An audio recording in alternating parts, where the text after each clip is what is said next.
Mahlzeit. Mahlzeit. Was geht?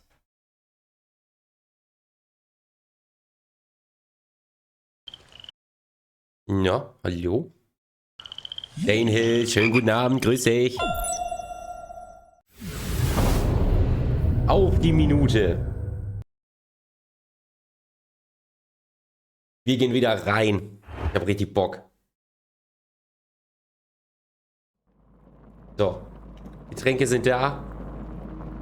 Stream läuft.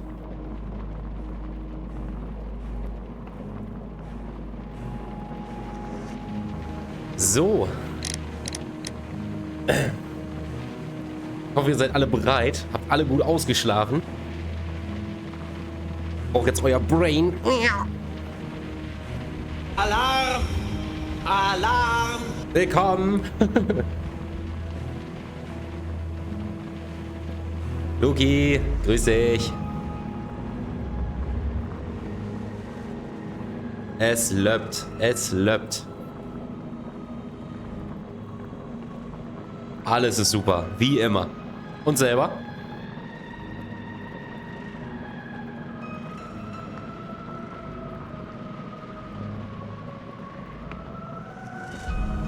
Erstmal ein paar Getränke mixen jetzt. Kannst du alleine machen. Ich glaube, das Thema haben wir jetzt erstmal durch. Und ich glaube, ich bin vom letzten Mal auch ein bisschen geschädigt. Also. Aber, ich glaube, ein bisschen besser als gestern. Wird langsam. Aber es wird. Das ist doch schön.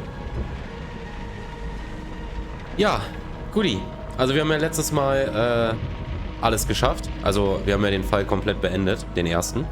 Das heißt, ich würde jetzt einfach sagen, wir starten rein ins zweite Level und genießen jetzt erstmal die Cutscene.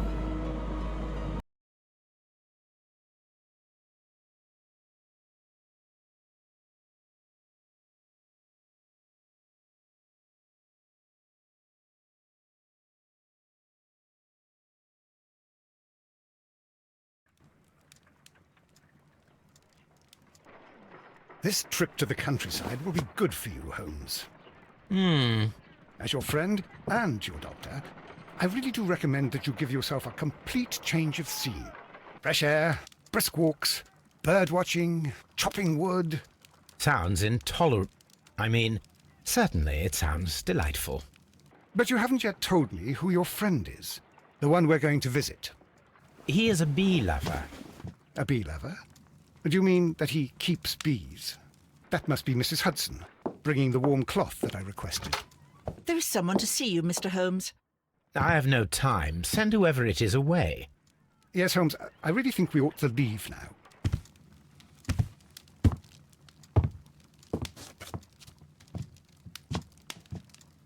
Mycroft. Sherlock.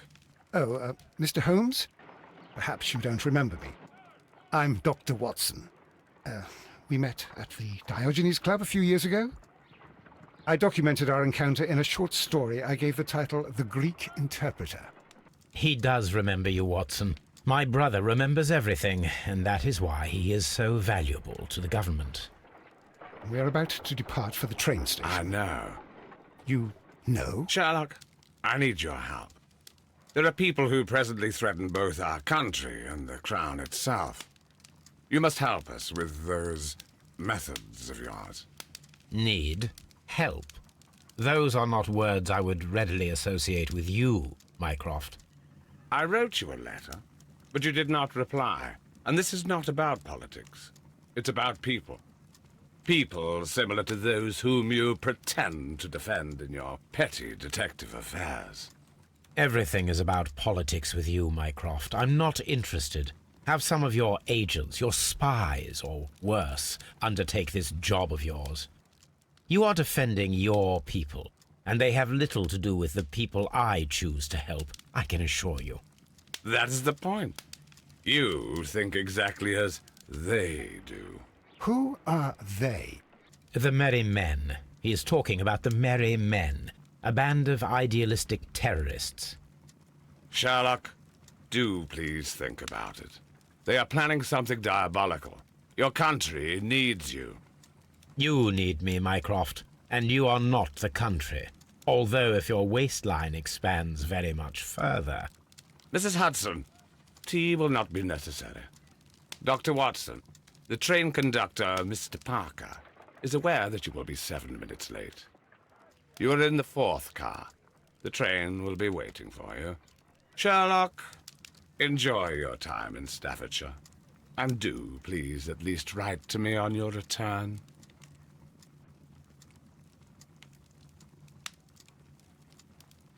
So, willkommen zurück. So.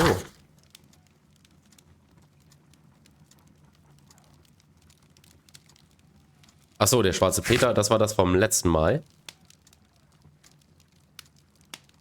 Die schwarze Harpune, die... Was? Quatsch. Die Harpune, die den schwarzen Peter getötet hat, so. So. Holmes, please call a cab while I pack my suitcase. We should be late for the train.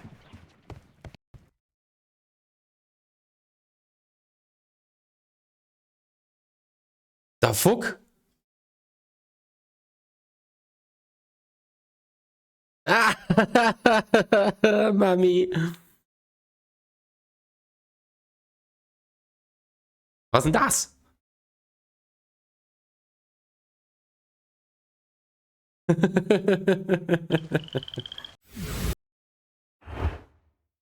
And again. Ja, wir hören uns das jetzt aber nicht nochmal an.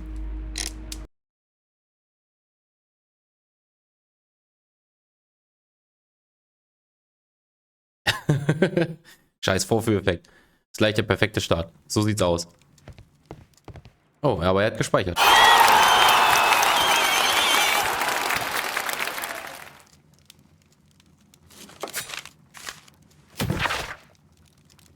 Der Fall um den erschütternden Mord an dem ehemaligen Kapitän Peter Carey, auch bekannt unter dem Namen Schwarzer Peter, ist gelöst. Die Beweise, die Scotland Yard von sicheren Quellen erhalten hat, waren mehr als ausreichend, um festzustellen, dass Peter Carey von Patrick Cairns, einem seiner früheren Harpuniere, ermordet wurde.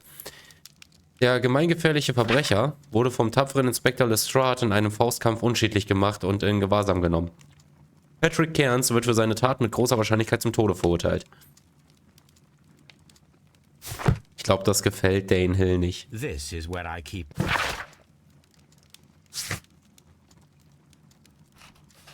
Achso, ja. Gigi. Genau. Fotzen, wo hast du deine schmuddeligen Zeitschriften?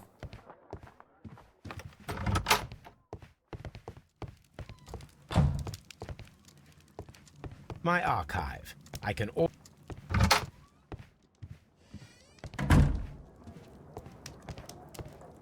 So, wahrscheinlich muss ich nach unten. Eine Kutsche. Im Jahre 180 bei School. Modelheft. Watson, I'll hold a cab for us. We leave in 5 minutes for the station. Hä? Das soll nur 5 Minuten dauern. Sehr unwahrscheinlich, Holmes. Lass mich träumen.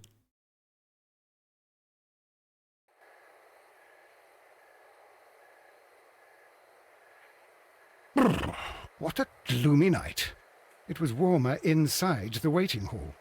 Since the station master told us that the train is about to arrive, we should not have to wait very much longer.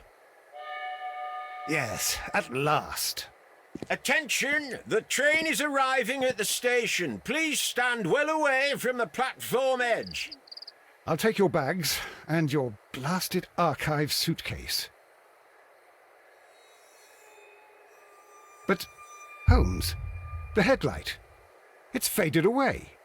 Something is wrong. I can't hear any sound from the incoming train. Excuse me, sir. Can you explain what has happened? I don't know. It's as if the train vanished into thin air. Holmes, say something. Quick, fetch a lantern and let us take a look. It's too dark. Only fog and rails, nothing else. There is no use in stumbling around here at night. We will come back tomorrow.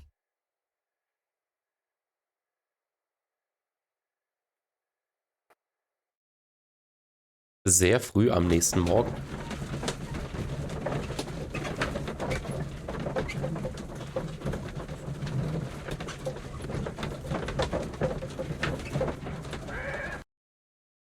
Well, here we are again at Evesham Station. We have a full day ahead. Let us begin our investigation. So, Watsons. Nee, in die Kutsche brauchen wir nicht. Ich glaube, wir haben auch noch gar nichts mit Standorten, oder? Nö. First of all, let us examine the area where the train disappeared. Erstmal auf den Schienen langlaufen. Wie war das? T. Genau. Als erstes Ohr auf die Gleise, nicht, dass wir überfahren werden.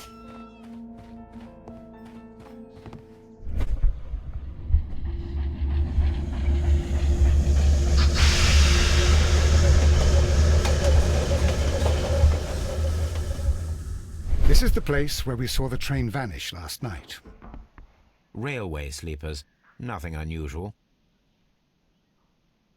A discarded item, possibly thrown from the train. There are no tracks or footprints on the ground. The rails have not been touched. There's nothing unusual here. There are no signs to indicate that the train ran off the track, nor are there any other traces. There is nothing whatsoever. There are no clues. But then, a negative result is also a result. Oh, I see what you're getting at. No clues and you're smiling. Yes, Watson, I do smile on occasion. This mystery appears very promising. This investigation won't be simple. We shall require a map of the region. Muss verrückt sein. Perhaps the station master could lend us one. The Station Master. Lösen Sie das Rätsel um den verschwundenen Zug. Sammeln Sie mehr Informationen über den verschwundenen Zug. Besorgen Sie sich eine Streckenkarte der Eisenbahnlinie dieser Region. Das wäre für die Ermittlung von großem Nutzen. Also wir gehen nach Karte gucken. Map heißt Karte.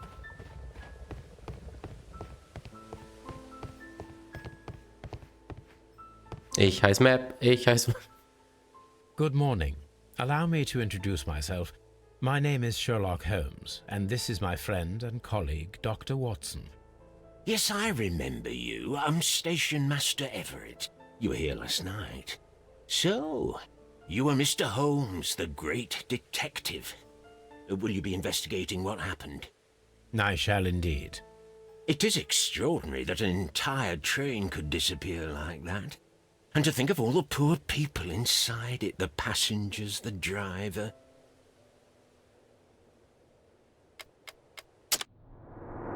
Wir können wieder nach Popeln suchen.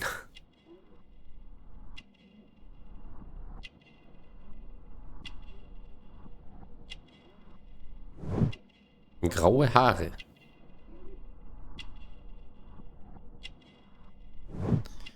Ehrenbahnhofsvorsteher. Ehre! Ah, da ist Dreck.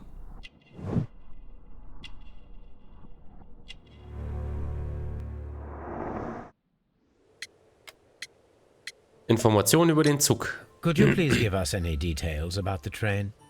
Well, there was nothing so very special about it.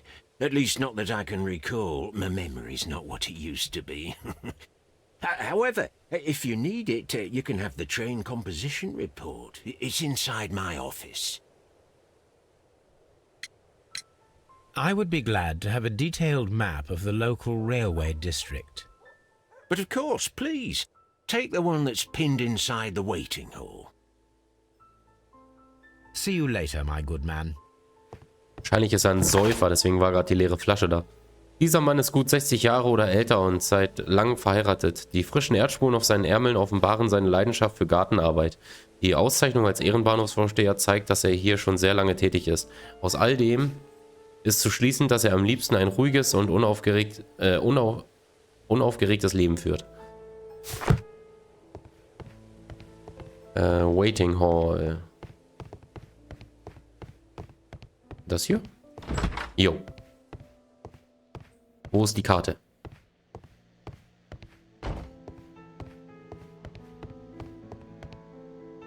This map will be useful.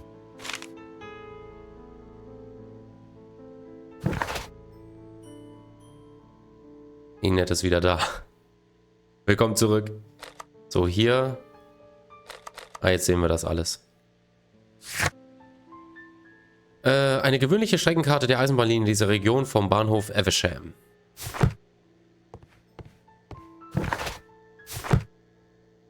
And now what? Fotzen, komm her! The entire train has disappeared. It's a disaster. Aber vielleicht gibt es ja noch andere Sachen, wo wir hin können. Railway post bags.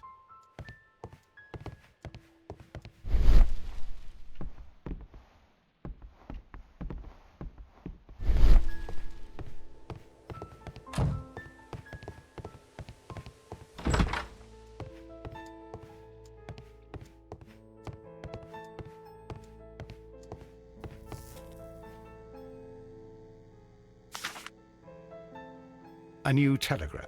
I think we should meet this Mr. Robinson. Mr. Robinson. Hinweis an alle Bahnhöfe. Mr. Robinson befindet sich im Bahnhof Bridlington.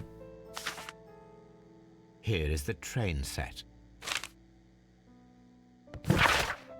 Linie Nottingham, London. Typ bla bla bla. Zusammenstellung Lokomotive, Kohlenwagen, erste Klasse Wagen, Postwagen, Sonderwagen. Gebucht von Mr. Robinson, zweite Klasse Wagen. A telegraph. Ah, danke. Er ist so ein Sherlock.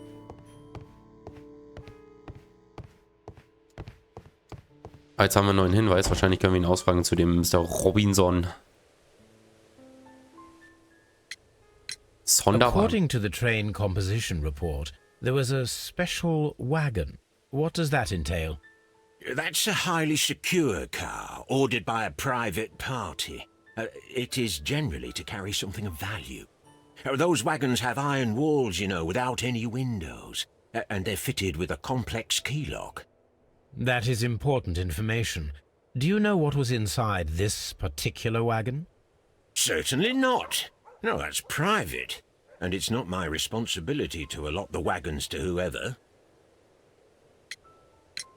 Was there anything exceptional about any of the passengers aboard the train? What do you mean? Like officials? I wouldn't know. Oh, but now that you mention it, yes, there was something. There was a message from Bridlington station saying that the train had been delayed because of an issue with the passengers. What kind of problem that they didn't say? That is interesting. You mentioned a problem at Bridlington station. I should like to visit this station. Could you mark it on the local map? Of course. It's a suburban railway station. You might take a cab there. See you later, my good man. So, aber er weiß, wann und wo ein Zug fährt oder ankommt. Erfragen. Der Bahnhofsvorsteher von Evesham erhielt eine Nachricht, dass sich der Zug aufgrund von Problemen mit den Fahrgästen am Bahnhof von Bridlington verspäten würde.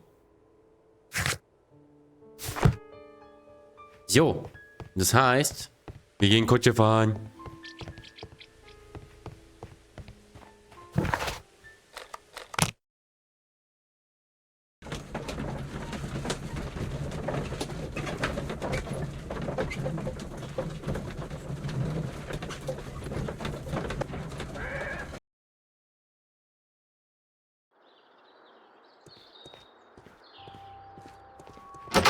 Willkommen, ihr Nasen. Hier ist gar keiner. Sag mal, fährt die Kutsche im Kreis? Wahrscheinlich. Die hat gedriftet. Railway post bags.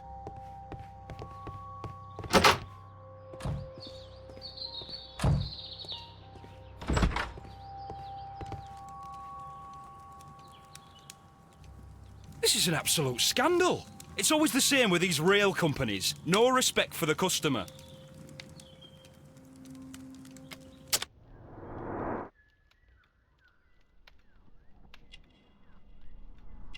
Klingt nach Deutsche Bahn, wenn man sich so aufregt.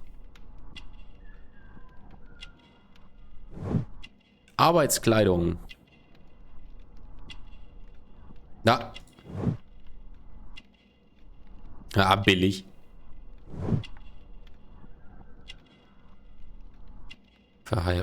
Was ist da? Graue Haut. Please calm down, sir. What is your concern? Concern?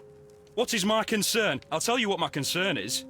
Last night I were on the train as usual with my colleague, heading home.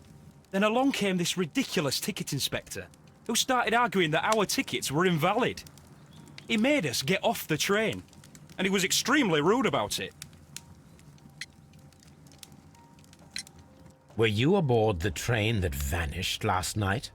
Yes, I heard that it disappeared. But I don't care because we would have stopped before then anyway. Our tickets were valid and no doubt about it. And then, to top it all, the ticket inspector pushed everyone else out too, except for a bunch of rich. Well, because their type don't need a ticket. Can you recall anything more specific about this fortunate group? Well, yes. They were all foreigners.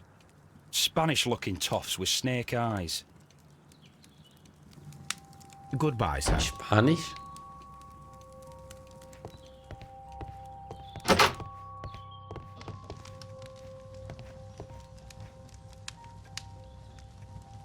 Good day to you, gentlemen. How may I help you? Good day to you, sir. My name is Sherlock Holmes. I am investigating the unfortunate disappearance of last night's train.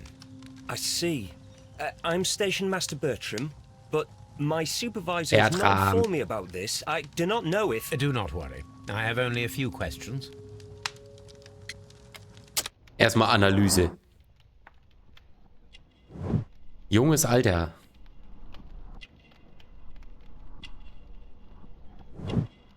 Saubere Kleidung. Vorschriften. Oh. Tintenflecken. Station Master Everett from Evesham told us that you reported a problem with some passengers last night. Indeed. This train is a regular line for those who work at Nottingham. But yesterday, everyone was asked to get off the train here at my station. I've no idea why, and it delayed the train. But the worst of it is that now I have to deal with two furious passengers who are complaining about the company's service. They stayed here the whole night, but people do not usually pay much attention to the regulations, you see. There are very strict and clear rules.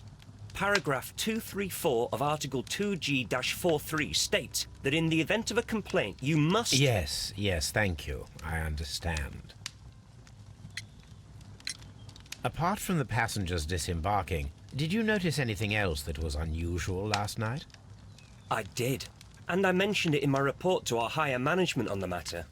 What was it? Sorry, but I can't tell you. The station master's reports are confidential. Confidential, you say? How long have you been working here? I've worked here long enough to be quite capable of managing a railway station.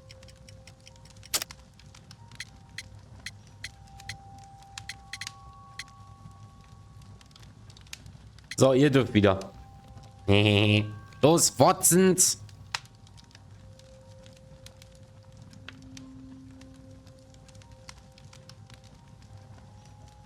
Worauf könnte sich's beziehen? 4, 2, Watsons.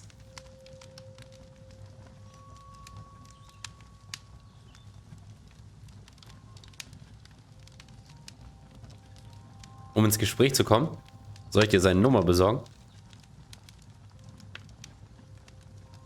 Wer ist Nummer 3? 3.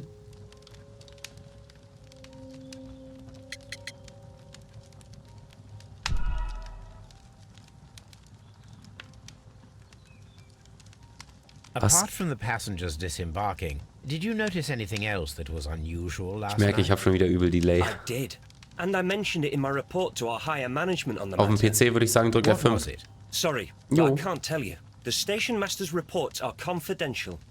Confidential, you say? How long have... I've worked here long enough to be quite capable of managing a railway station. So, wisst ihr, was ich nämlich sagen würde? Nur mal eben so.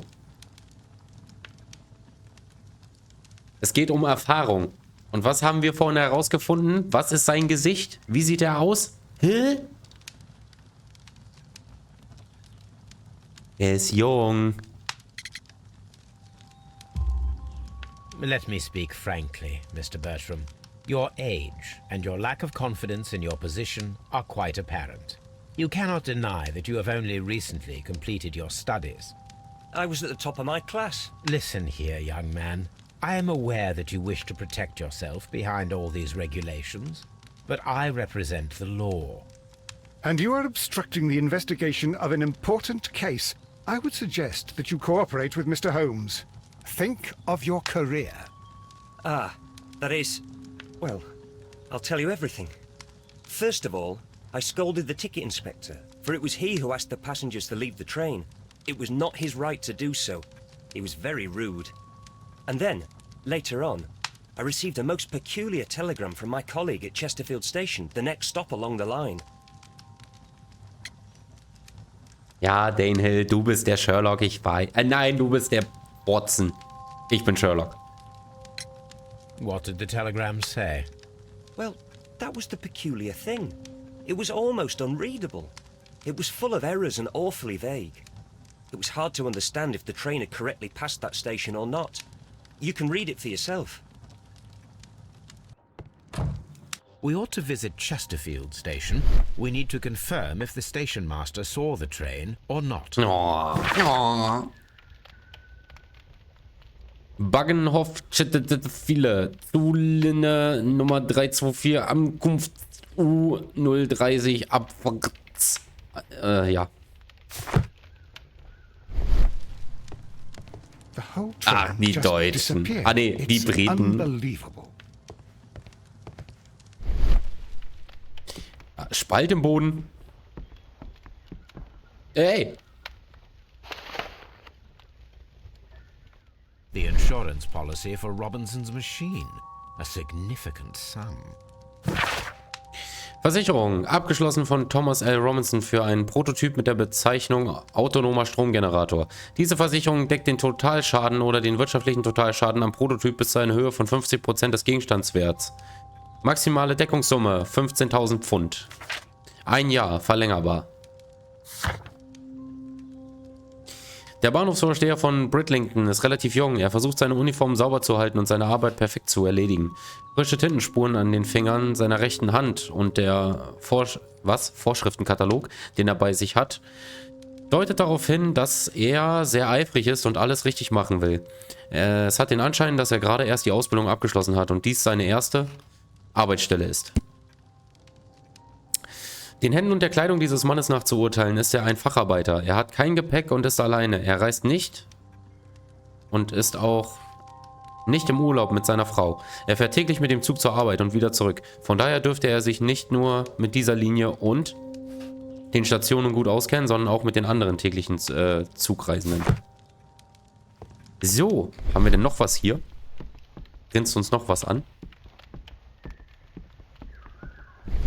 Nö. Don't touch anything, please.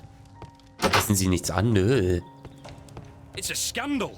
An absolute outrage. Jo, alter, beachtliche Plauze, mein Bester. Good day to you, sir. Good day. To whom am I speaking? My name is Sherlock Holmes, and this is... Are you a representative of this damned railway company? Because I have a complaint. We are not from the railway company. We are... Well, in that case, Mr. Shamrock Flomes, please excuse me, but I'm not in the mood for idle chit-chat at the moment.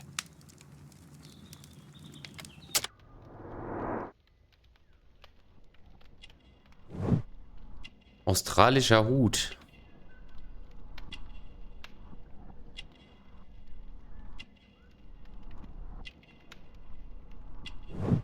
Teure Kleidung.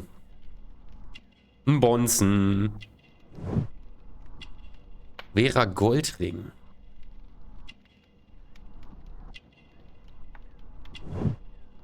Teure Schuhe. Krokodilleder. You must be Mr. Robinson, is that correct? Yes? I am leading the investigation of the disappearing train. It would help if you could answer my questions. Ah, well, all right. I have nothing to hide. I presume it was you who placed the order for the special wagon. Yes.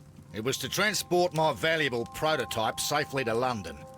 My prototype is a revolutionary device. It is capable of producing electricity. I'm a businessman and an engineer. I had already found several potential customers for my invention. But I was very optimistic about the directors' board who were travelling on the train last night. So ein Schmieriger. You mentioned a director's board. Which company do they own? The Chilean Barcazes Company. I had made an appointment with them. Now they are lost, along with the train and my prototype. What do you know about the Barcazes Company? It's a large South American company. They showed a great deal of interest in my prototype, and they seemed wealthy enough to do business with. This revolutionary machine of yours, was it very valuable? For God's sake, sir, it is priceless. It could change the world we live in, and yet I was selling it for almost nothing. I am a humanitarian, you see. I do not know if I will ever be able to get over this disaster. I cannot believe that it disappeared with that damn train. Ist so ein herzensguter Mensch. Sieht man doch. Mr. Robinson, could you please clarify? Were you traveling alongside your prototype? Yes, I was. But I had to step off the train. And all because of this stupid station master. I received a telegram declaring that an important person, a Mr. Bromsby, wished to see you in the waiting room. I merely informed you of this. Mr. Bromsby is a wealthy gentleman. His interest in my invention was truly unexpected. So yes, of course, I agreed to see him. Unfortunately, he wasn't there. I thought perhaps he might have been delayed, so I chose to wait a while. But despite my requests, the train left the station without me. Absolutely unacceptable. The timetable is strict. We cannot wait any longer. The regulations require the train to be on time. You are an idiot. You will pay for it. I will sue you. According to this document, you have insurance for your prototype. Oh, thank God. Where did you find it? Near the telegraph station. I must have lost it when I tried to send a message, which I was prevented from doing. I apologize for that, but regulations state that public access to the telegraph is strictly prohibited.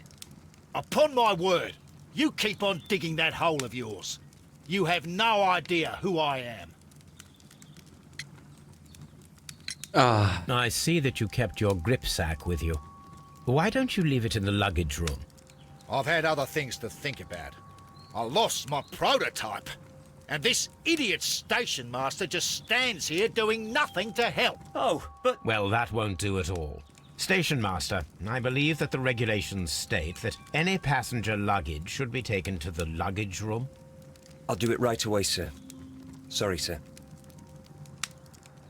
This Robinson is quite a character. We should learn more about him.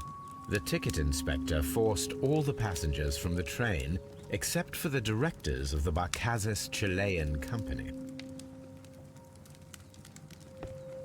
Ekelhaftes Types, ey. Super, können Tasche durchsuchen. Erstmal ausrauben. So. Zug verschwunden mit allen Insassen.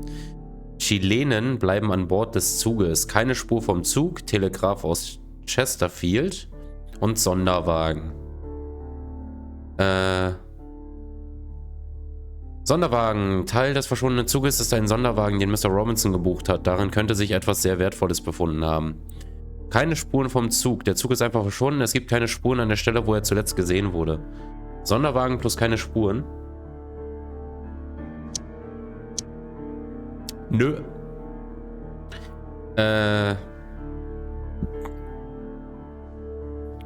Aber vielleicht keine Spuren vom Zug und No, okay.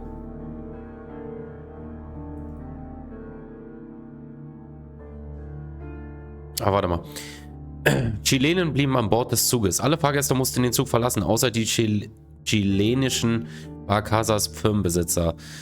Sie waren die einzigen, die ab Bridlington an Bord des Zuges blieben. Zug und Telegramm.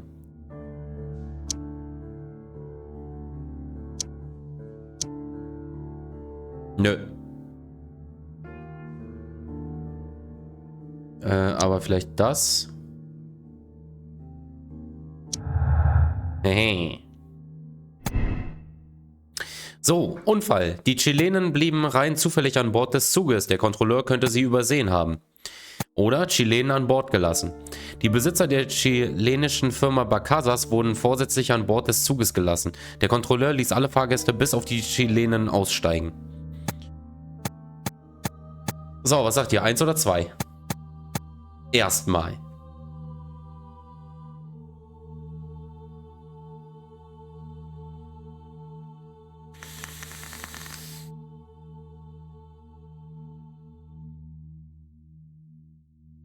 Zwei.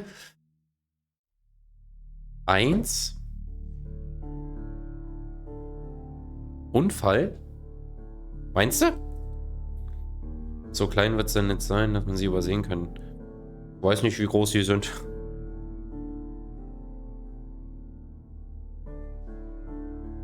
Es sei denn, sie haben sich versteckt. Oder sie haben jemanden bestochen.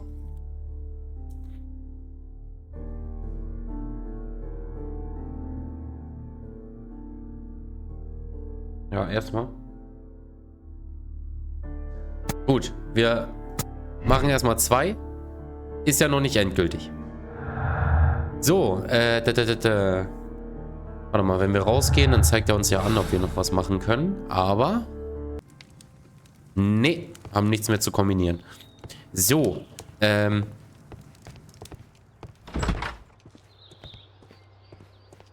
wir mal gucken. Nochmal die anderen Räume hier. Ah ne, hier waren wir schon drin. Genau.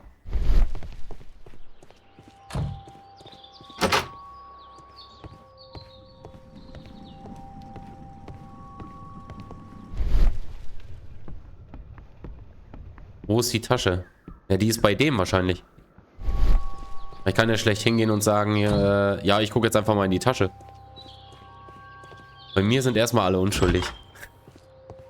Du wolltest doch den Mörder letztes Mal laufen lassen, du Schwein. It's a scandal. An absolute...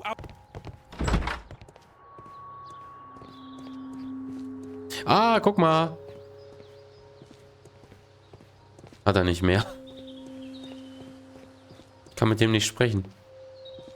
Hallo. Eben war sie neben ihm. Ja, aber er hat ja gesagt, er nicht laufen lassen, nur sagen, dass es Notwehr war. Ja, die Tasche wurde ja weggebracht. Gerade eben hat der Typ ja gesagt, hier, man muss sich an die Vorschriften halten, keine Packstücke, ne? Deswegen ist die jetzt weg. Ey, aber das ist eine gute Idee. Hat er nicht der Bahnvorsteher nicht das Gepäck genommen? Ja, genau. Das heißt, die müsste ja jetzt irgendwo rumoxidieren. Wo wir sie unbeaufsichtigt anfummeln können. Da komme ich nicht hoch. Sherlock kann keine Treppen laufen. Deswegen sage ich ja durchsuchen. Ja, aber ich weiß ja nicht, wo die Tasche ist. Nein. Die müsste ja hier sein, oder?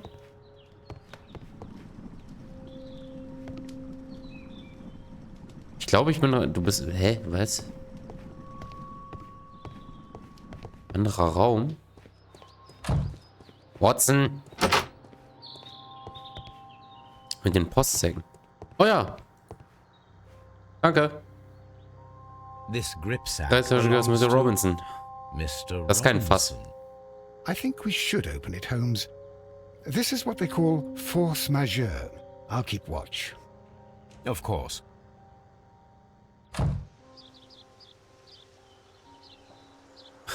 Holzteil. So, erstmal wieder alles.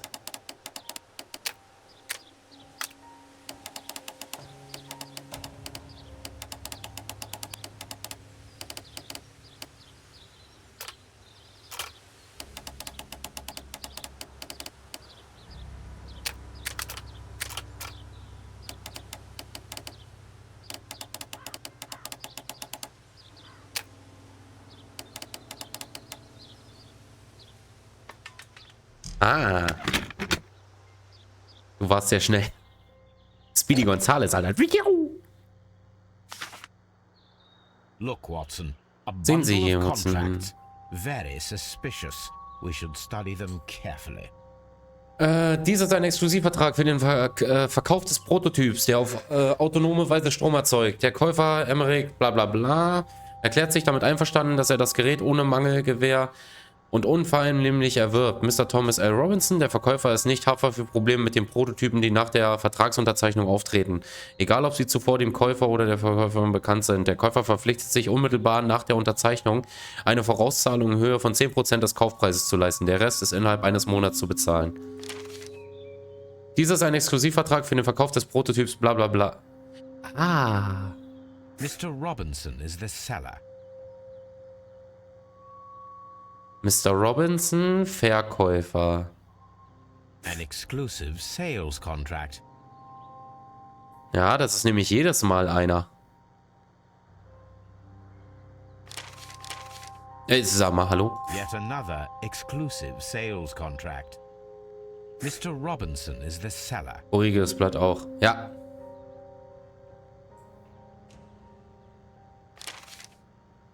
Yet another exclusive. Mr. Robinson is the seller. Yet another. Mr. Robinson is the seller. Well, it is very clear Von wegen that this exklusiv. Mr. Oh ja. Robinson received prepayments from various people for his machine. Der Prototyp. Bla bla bla. Prototyp ist versichert. Prototyp mit vielen Käufern. Was? Cheater.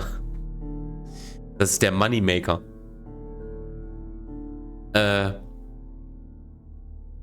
Prototyp mit vielen Käufern. Mr. Robinson wollte seinen Prototyp an mehrere Interessenten verkaufen. Er hat bereits einige Kaufverträge unterzeichnet und dafür auch die jeweiligen Vorauszahlungen erhalten.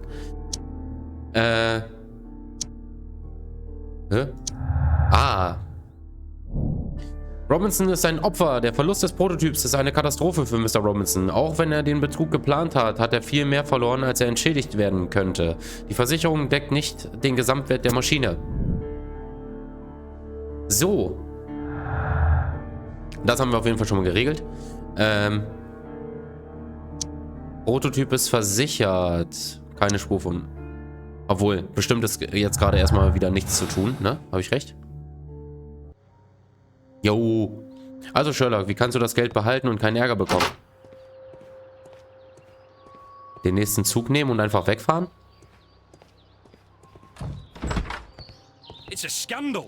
An absolute Ich weiß nicht, ob wir ihn damit I will schon... not move from here until I receive my refund. Don't touch anything, please.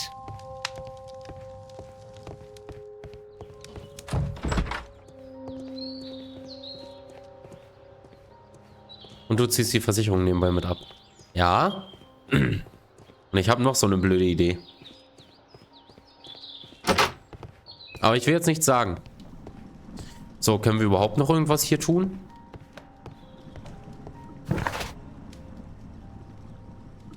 Die Frage ist nur, wer und wie. Genau. Ach, jetzt können wir nach Chesterfield. Erfragen. Der Bericht des Bahnhofsvorstehers von Chesterfield über den verschwundenen Zug strotzt nur so vor Fehlern und ist kaum zu verstehen. Es ist unklar, ob er bestätigt, dass der Zug in den Bahnhof passiert hat oder nicht. Dieser Mann ist auf jeden Fall reich und genießt einen hohen Status in der Gesellschaft. Das sieht man eindeutig an seinen teuren Kleidern und seinem goldenen Ring. Sein australischer Hut und seine Krokodillederstiefel verraten, dass er aus dem Ausland nach England gekommen ist. Höchstwahrscheinlich ist er auf einer Geschäftsreise. Suchen wir nach Werkzeugen, Farbe oder dergleichen. Irgendwie muss man ja was vertuscht haben. Ich würde sagen, wir gehen jetzt erstmal zum nächsten Bahnhof, den wir jetzt freigeschaltet haben, weil da haben wir auf jeden Fall was zu erfragen.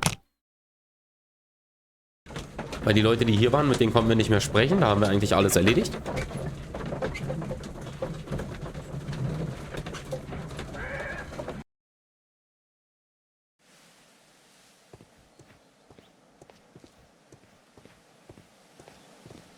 Ich habe hier noch so ein Archiv bei, ne? Hier.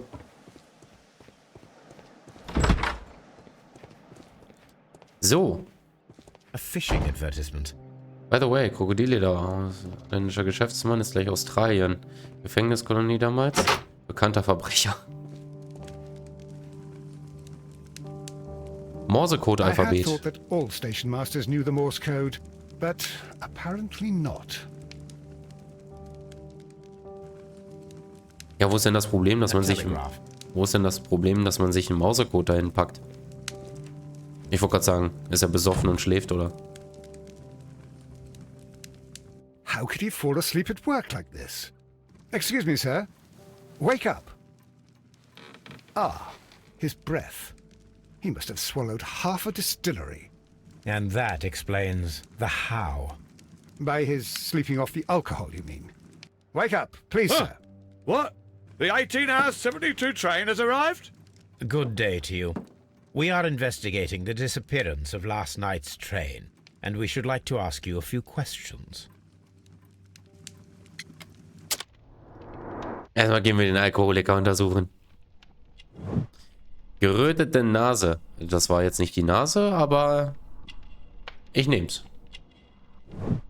Saubere Kleidung. Verheiratet. Flachmann.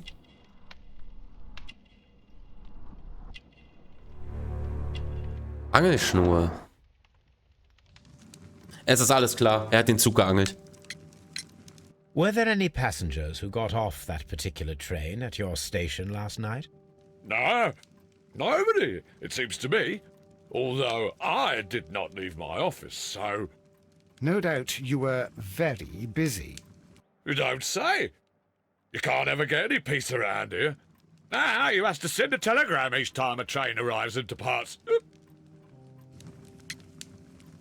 Deswegen das seltsame Telegramm. Station Master Bertram from Bridlington showed me a strange telegram that he received from you last night. It concerned the train, but it was barely comprehensible. What? He's a fastidious little twerp, that Bertram. I remember everything quite clearly. It was late, and I was tired, but I did my work. So what? There's no need to be so petty.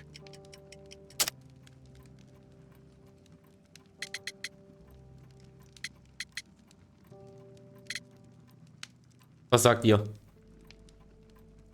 1, 2, 3, 4 oder 5?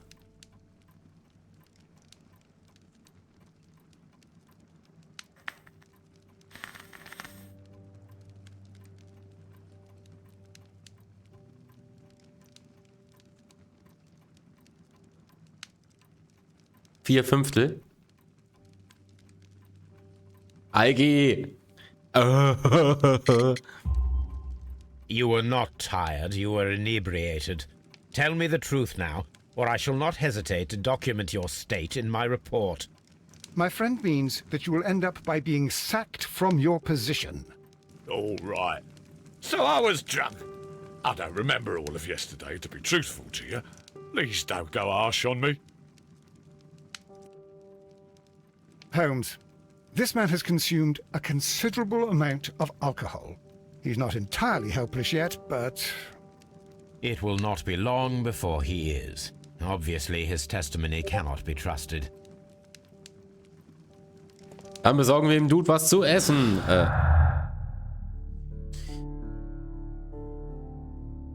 Unzuverlässig. Telekom aus Chesterfield. Besoffene und Kinder sagen immer die Wahrheit. So. Passierte Chesterfield. Der Zug hat den Bahnhof von Chesterfield passiert, auch wenn der Bericht des Bahnhofsvorstehers unleserlich ist und Fragen aufwirft. Kam nie in Chesterfield an. Der Zug kam nie in Chesterfield an. Der Bahnhofsvorsteher war betrunken und seine Aussage ist zweifelhaft. Er könnte den Bericht gesendet haben, ohne dass er den Zug sah. Schwierig.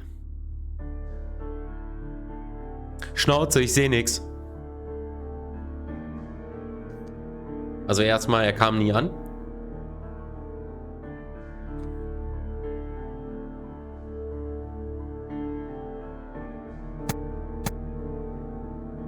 Alles klar.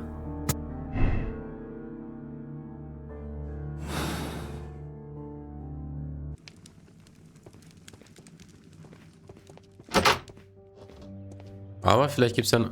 Na? This bin is full of empty bottles. Jo, Alter. Für den ist aber jeden Tag hoch die Ende Wochenende. Gehen wir zum Plakat zurück. Da war ein Fisch drauf. Ja, das habe ich auch schon angequatscht. Da ging es um einen Angelwettbewerb. A fishing advertisement. Watson! Ich weiß. Aber wir konnten es nicht auswählen. Noch nicht. Locked. There is no sense in asking the station master to open it. We shall have to pick the lock. Schloss knacken.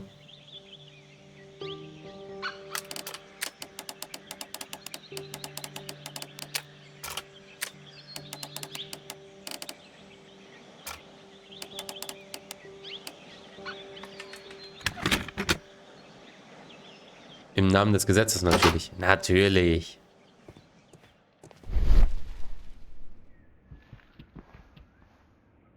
Ja. Bags were recently dragged here. French Ui. wine, a remarkable vintage. These bottles are too expensive for a station master's wage.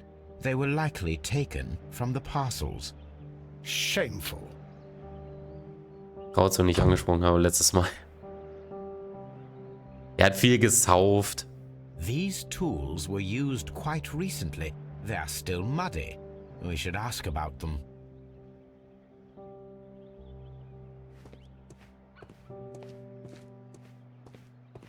Da, Nummer 2. Railway post bags. So, mein kleiner Säufer.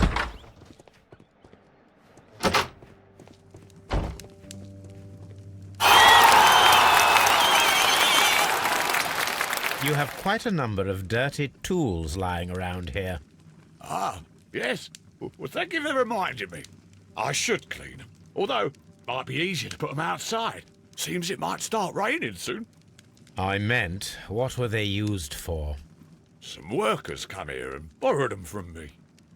They wanted to lift the edge of the railway to one of the stations on the line, so that the water wouldn't come in too close. Who were these workers? Well, they didn't seem to be from the company, but they was fine lads. They invited me to share a drink.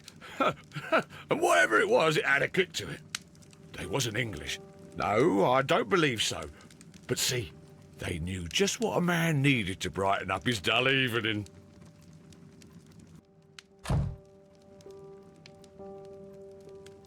Ah, will I ever get any peace?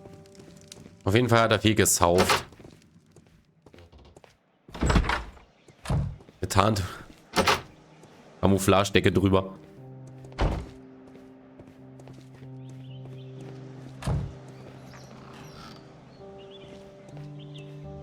A handcar wheelbase.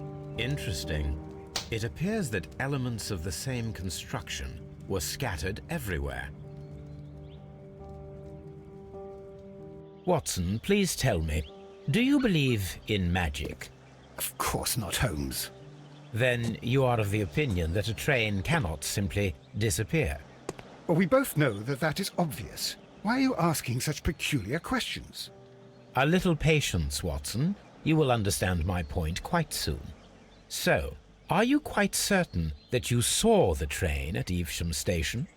Yes, of course. We saw it coming. The headlights. And heard the whistle. But that is it. We didn't see the train itself.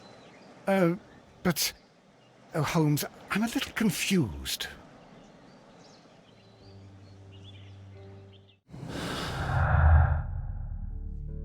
So, keine Spuren vom Zug. Teil einer Draisine.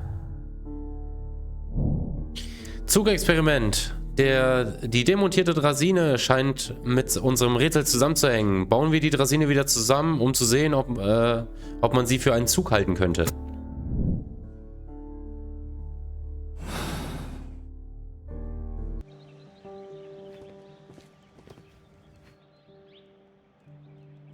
I should use the appropriate object here.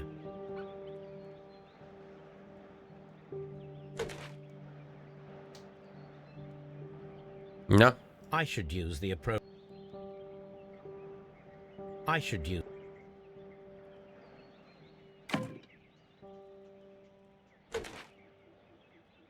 I should use. I should use. Ja, wo soll ich das?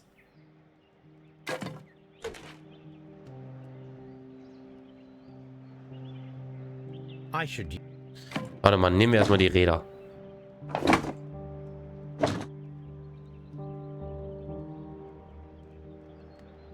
Hallo?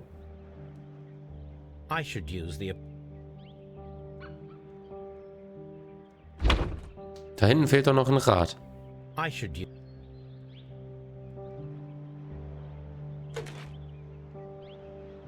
I should use the.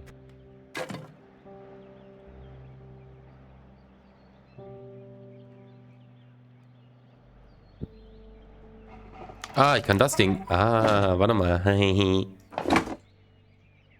Bremsgelenk.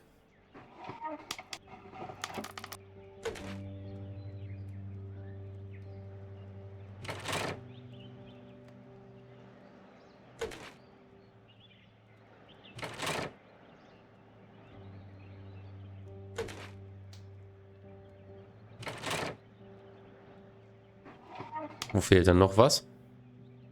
Holzstumpf.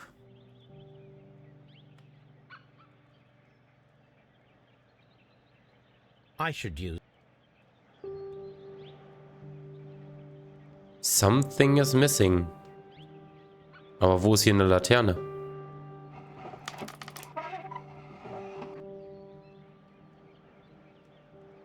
Ja, aber wo? Das Ding sieht aus wie eine Laterne, aber... Holz... Ah.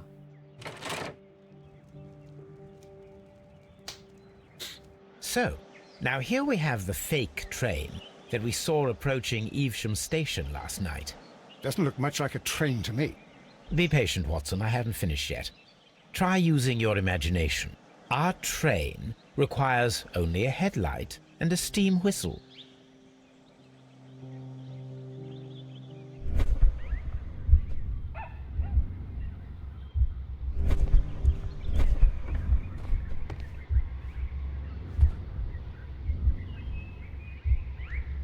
We need to attach a... Wir brauchen eine Dampfpfeife. Also wir brauchen jetzt Licht und eine Pfeife.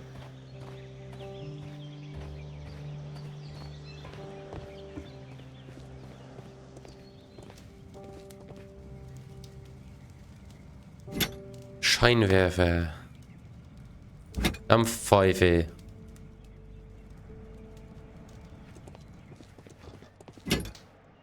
Oh, Feuerlöscher. Langer Stab.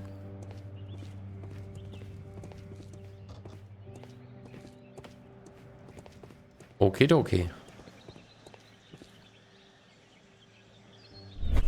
The long pole is now attached. The headlight is attached. The steam whistle is now connected.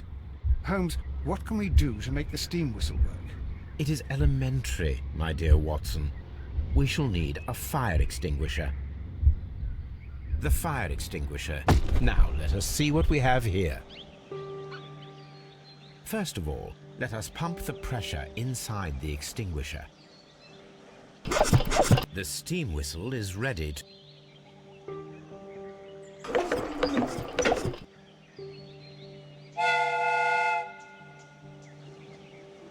Watson, I do believe that we have created an exact replica of the train that vanished in front of us last night. The criminal mind can be most inventive. I am somewhat in awe. So such a thing is possible.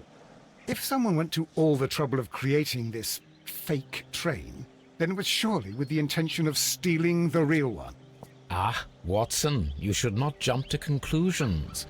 In fact, this does not tell us very much at all, except that the train did not evaporate into thin air. Although you half suspected it. Ah, at any rate, we now need to find where the real train might be hidden. I suggest we use my archives to find a more detailed map of our surroundings. Well, I hope that justifies our having to load your massive archive suitcase onto the cab. It made us extremely unpopular with our driver. So.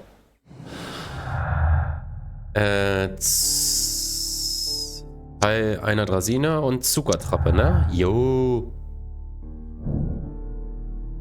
Verschwand früher. Der Zug kam nie in Evesham an. Er verschwand bereits vorher. In Evesham selbst hat jemand eine Zuckertrappe eingesetzt, die aus einer Draisine und Zugersatzteilen vom Bahnhof in Chesterfield bestand.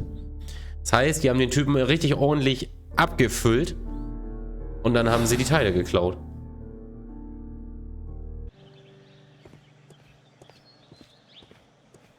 Ach so, das Archiv, genau.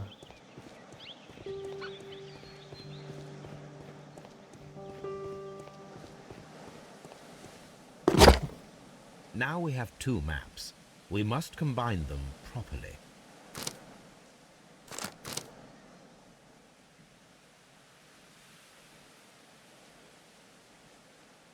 Ah, hier. Nein! Was ist das? Here it is. There is a side branch. So, haben wir hier mein Internet neu gestartet, jetzt sollte es wieder laufen. Alles klar, wir kommen zurück. Between Bridlington and Chesterfield stations. There is one more station to be visited. It is located between Chesterfield and Evesham, and there should be a side railway to the nearby quarry. There is a small section of a railway at the end of Evesham station. Perfekt. So, das heißt, hier waren wir gerade. Hier sind wir gerade. Hier haben wir gestartet. Das heißt, wir haben jetzt den Bahnhof offen oder die Eisenbahnweiche. 1 oder 2? Was meint ihr? Was wollen wir zuerst machen? Erstmal die Eisenbahnweiche oder der Bahnhof?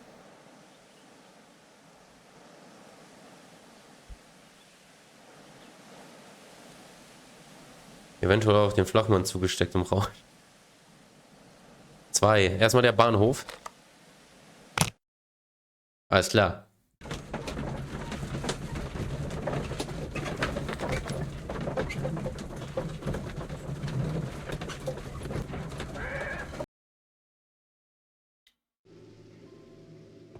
Fotzen.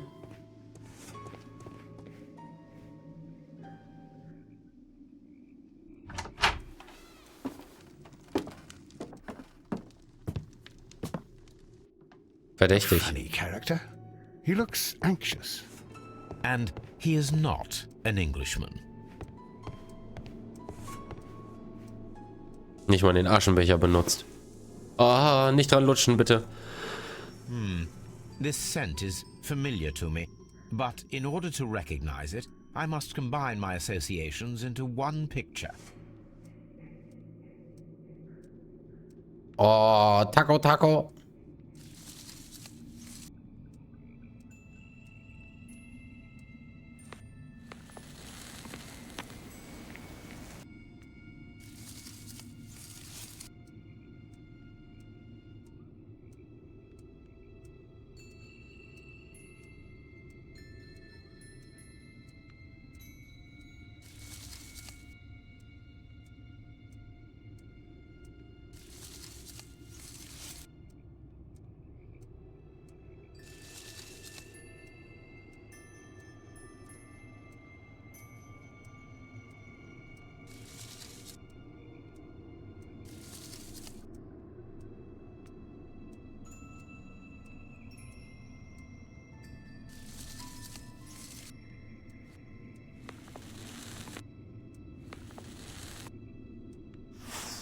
A greenish-brown cigar with a strong aroma, a hint of peppermint. Ricardo. You already know the name of this man? Holmes, you amaze me. No, Watson, I refer to the cigar. It is a Ricardo Tarrant, a Mexican cigar of an excellent quality. Quite an expensive one, too. Erstmal einpacken, während sie noch glüht. Ascha. This ashtray Mexico, is full of ash and arriba. cigar stubs. Apparently, there was a conflict between the Mexicans and the Chileans.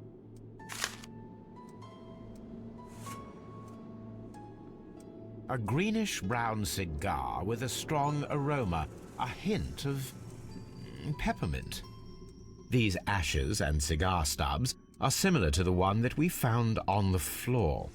Some of the stubs were recently smoked. There are others that appear fairly old. That means that the fellow spent several days here. Judging by his clothes, he's hardly a traveller or a tramp. Well concluded, my dear fellow. A man who smoked the Ricardo brand of Mexican cigar spent several long days at Doncaster Station. Die sind hier eingezogen.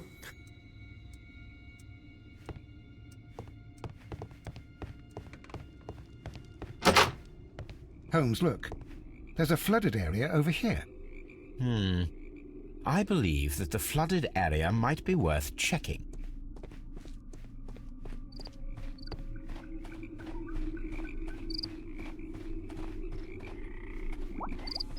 Ja, da blubbert was. Da ist der Zug drin.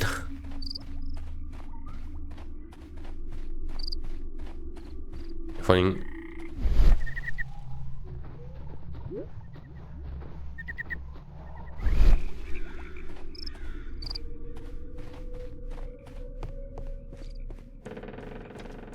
Hello. Good day to you, sir. My name is Sherlock Holmes, and this is Dr. John Watson. We are investigating the case of the vanished train. Is that so? Well, good day, gentlemen. I am Mr. Duff, the station master of this station. I'll be happy to help you in any way I can, but there's not much that I can tell you about last night.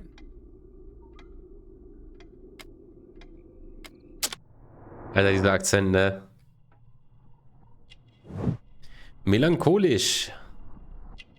Er lugt.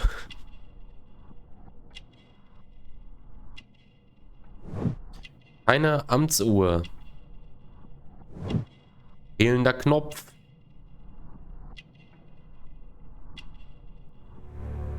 Ringspuren.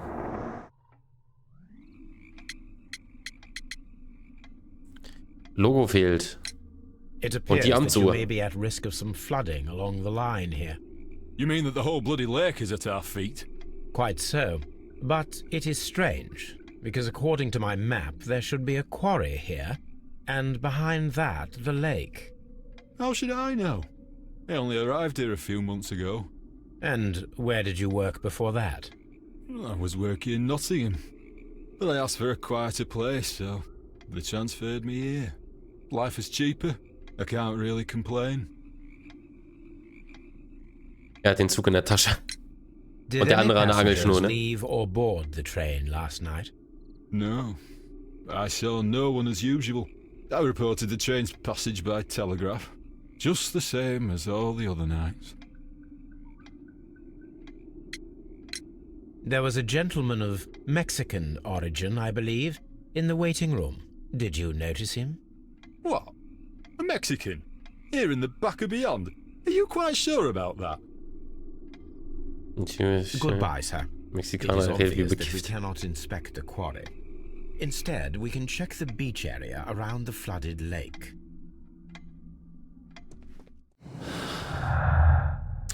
Überfluteter Steinbruch. Telegramm aus Doncaster und der Steinbruch? Ne, warte mal. Telegramm aus Doncaster. Der Bahnhofsvorsteher von Doncaster hat per Telegramm von der Ankunft und der Abfahrt des verschwundenen Zuges berichtet. Überfluteter Steinbruch. Hä?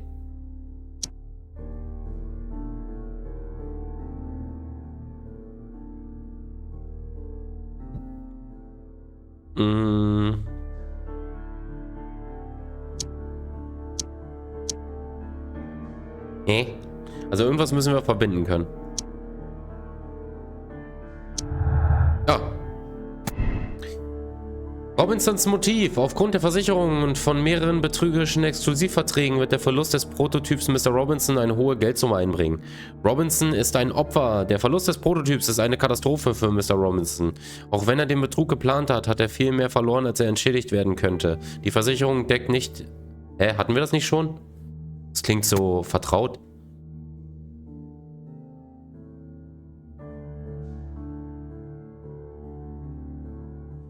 Hatten wir nicht?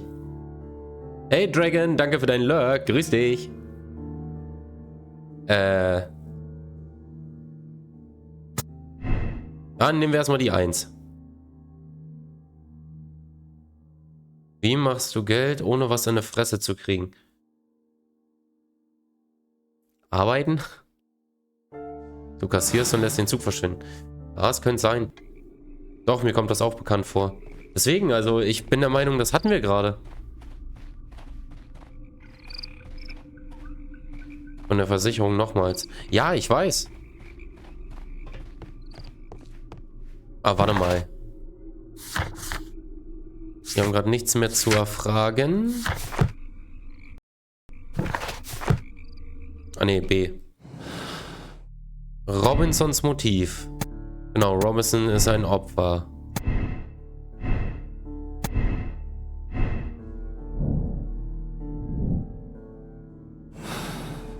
Egal.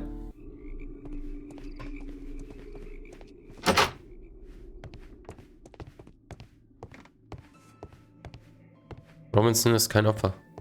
This postbag belongs to the station master. Brief an Anwalt.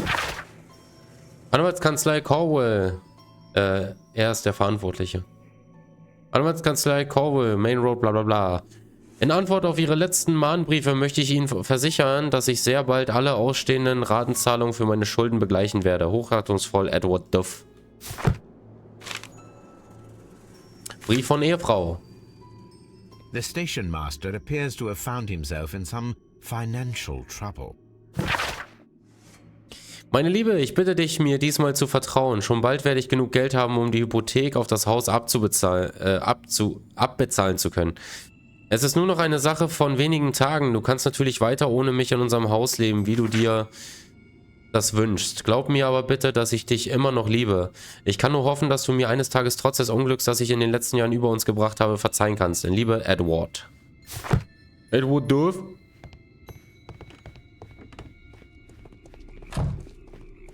Der versteckt den kleinen Mexikaner.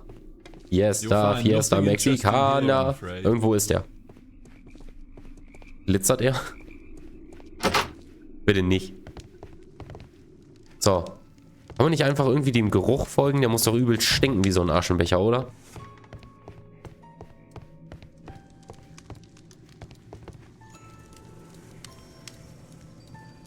Newspaper articles on horse racing. Hurdle, steeplechase and flat racing. He is a true enthusiast, Holmes.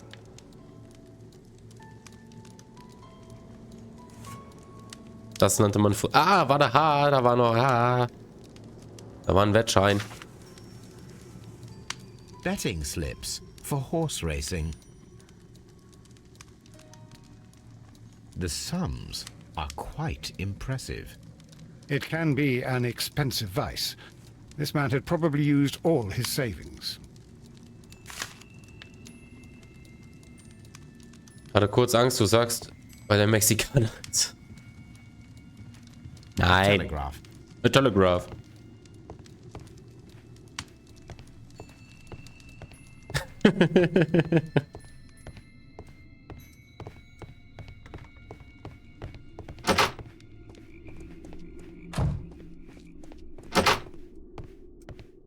Achso, jetzt bin ich im Kreis gelaufen.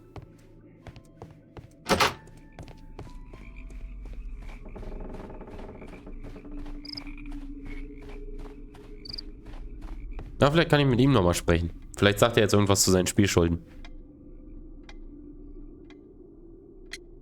Glücksspiel. I observe that you are a gambling man, Mr. Duff. You had hoped that your relocation to this small town might have helped ease your addiction, but it was not to be. I beg your pardon?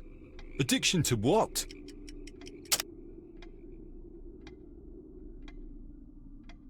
Was haben wir gefunden?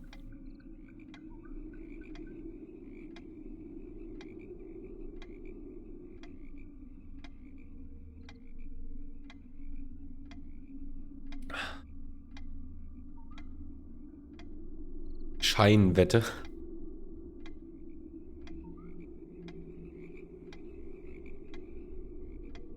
Drei Pferde.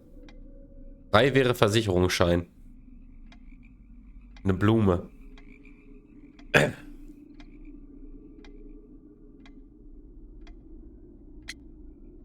Es sind die verräterischen Augenbrauen. We found a number of horse racing tickets inside your office. Well, well, we all have our weaknesses. An expensive obsession, surely, for a station master. It is none of your business. I occasionally attend the races with my colleagues. And anyway, that's my private life. Goodbye, sir.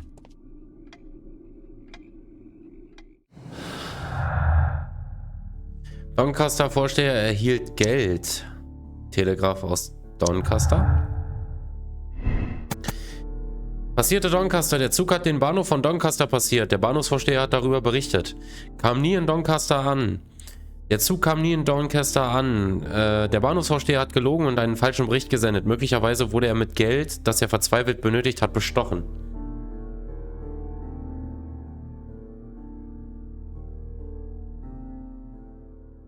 Zwei.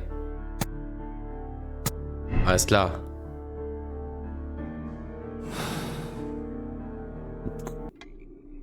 Kann man jetzt nochmal mit dem reden? Nee. Also man konnte doch hier irgendwas machen. Oder ist damit schon der nächste Bereich gemeint? Wo ist eigentlich unser verzauberter Mexikaner, der jetzt verschwunden ist?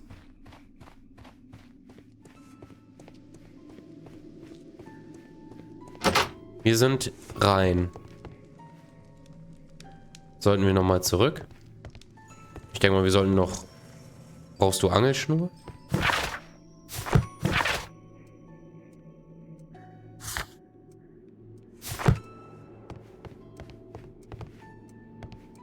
Also, wir haben herausgefunden, er ist ein Mexikaner. Er ist hier hinten durch.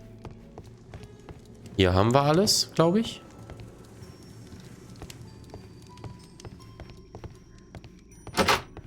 Wahrscheinlich liegt er jetzt da hinten im Tümpel mit so einem Strohhalm und atmet da die ganze Zeit durch. Vielleicht ist der Kacken von den vielen Burritos. Kann auch sein. Aber nicht, dass er hier reinscheißt. Deswegen blubbert das wahrscheinlich alles hier.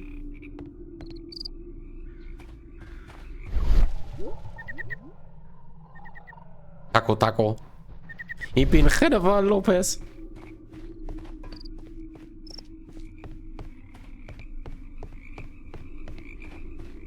Wie weit kann ich denn hier laufen? This railway branch should lead to the quarry. Let us take a look. The rail is rusted and looks old, but the railway is still usable.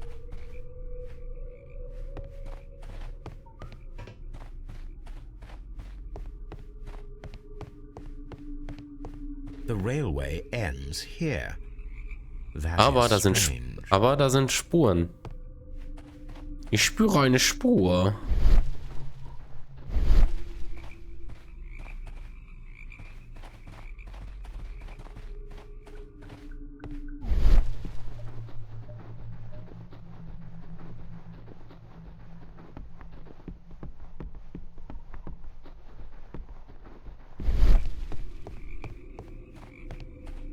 Ja, ansonsten, wenn wir hier nichts Gescheites mehr finden, würde ich sagen, gehen wir zu dem anderen Bahnhof. Beziehungsweise zu den Bahngleisen oder was das war. You'll find nothing interesting here, I'm afraid. Die Schiene haben sie mitgenommen.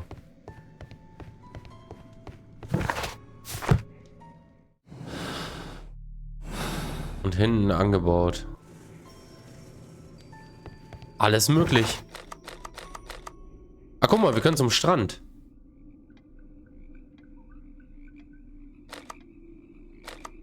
Doncaster, da waren wir gerade. Auf die Schulter geschwungen. Klar, natürlich. Mache ich auch immer. Ich renne auch immer durch meine Wohnung mit Eisenträgern. Wer hat sowas nicht zu Hause?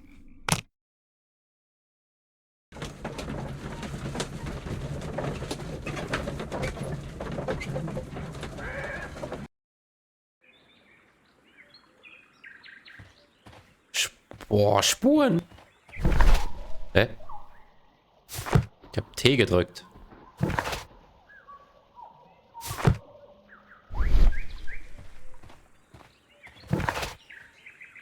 Da, Fuck. Ach, ich renne die ganze Zeit aus dem Bild, deswegen.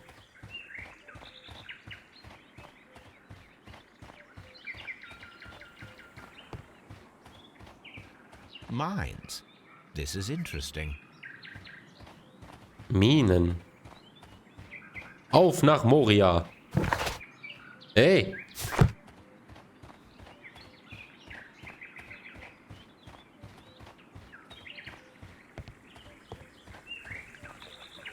The switch is rusted, but it still works.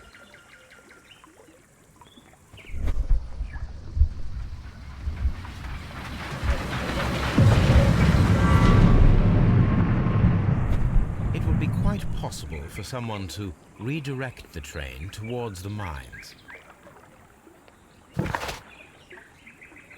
Ah, jetzt kommen wir zu den Minen. Vielleicht gibt es auch gar nicht mehr zu sehen. Wir gehen jetzt einfach mal wir folgen dem Zug. Here are the mines, Holmes. They appear to be abandoned. Sagte ich ja, der Zug steht im Wald, Minen getarnt. This mine has completely collapsed, Holmes. It is curious, but to be truthful, I am not entirely surprised. It's difficult to follow you, Holmes. Someone removed these screws, most probably to take down the rails. A few feet of the rails have been dismantled.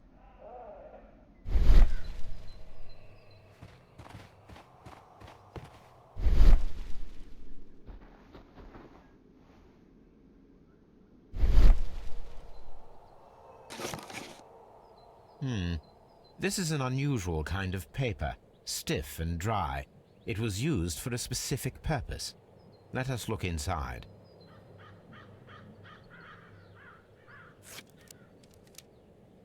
Sawdust. I am almost certain it is a... Watson, could you assist, please? Do you have your pistol? Good. Fire at this package. Aber nimm's nicht in die Hand in der Zeit.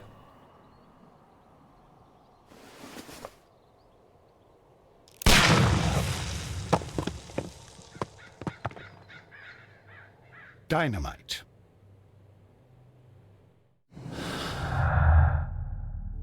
Die Mine wurde gesprengt.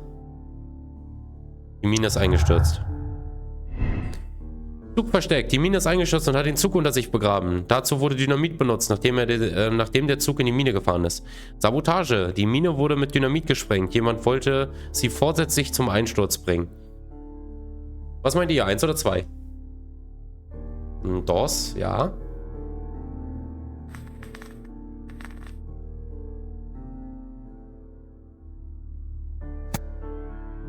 Sabotage.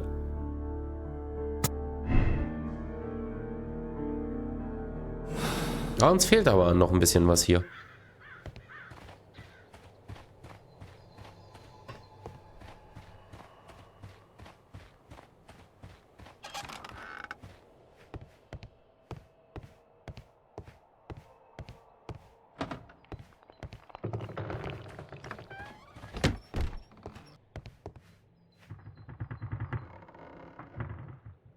This box must be the safe. Let's open it.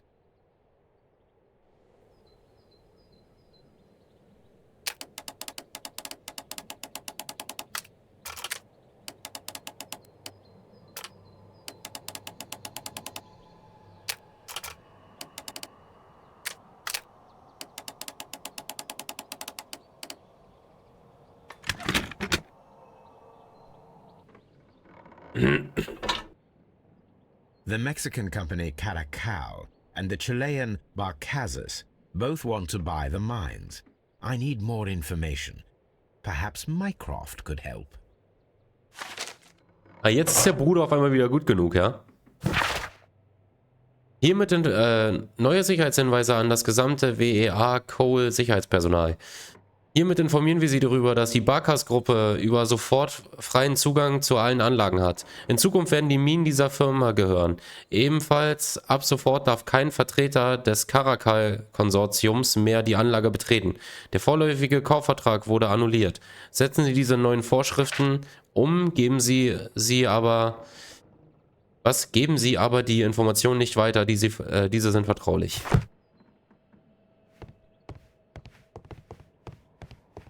Also haben die Mexikaner Beef mit den Chilenen.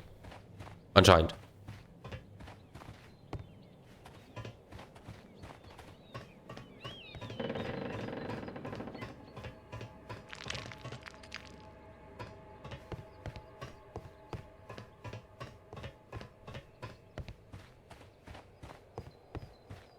Also irgendwie so. Na.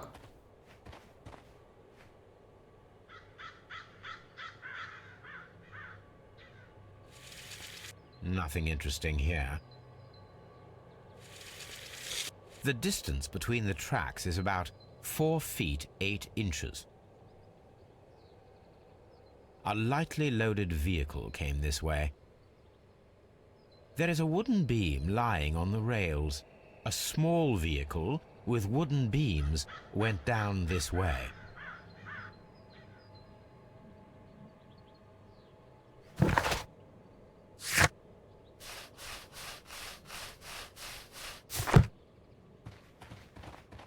This suitcase contains my art. Ja, ich glaube, dann gehen wir jetzt mal zum nächsten. Den Strand hatten wir, glaube ich, noch nicht, ne? Ich glaube, bei den Minen war jetzt nichts mehr.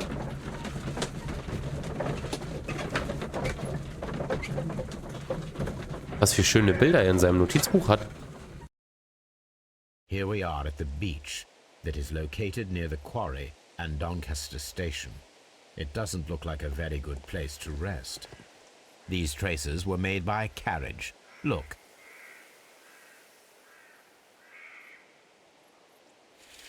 The distance between the tracks is about 6 feet 7 inches.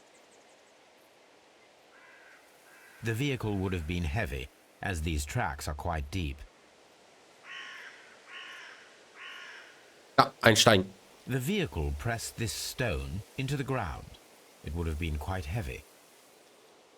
These traces are relatively fresh and were made by a large truck loaded with materials. Deine Bahnschwellen?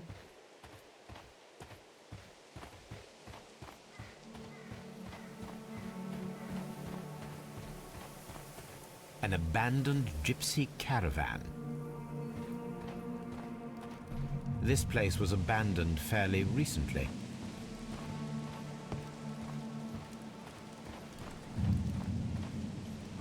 Observing the coastline and the moored boats, we are able to see that the lake's water level dropped. The lake has flooded the quarry. The dam was probably breached. Ah.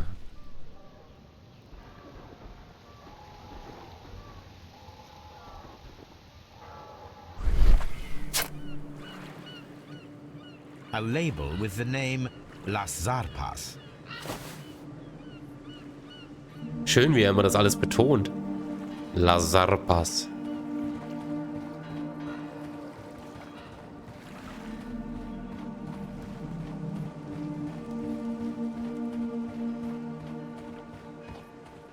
Einfach ans Wasser gehen und rumschreien. Aber warum ist der Rum weg?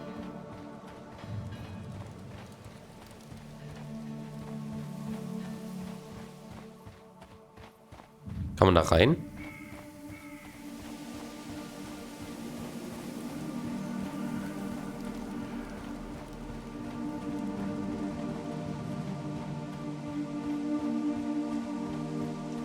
Nee.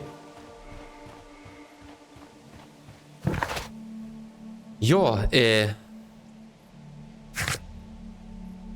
im Archiv. Eine Kletter mit der Ausstellung Las Sapas, die am Strand des Sees gefunden wurde. Manche Beweise können die Meldung einsetzen, die entsprechenden Symbolen gekennzeichnet. Eine Plakette mit der Aufschrift lasst, die am Strand des Sees gefunden wurde.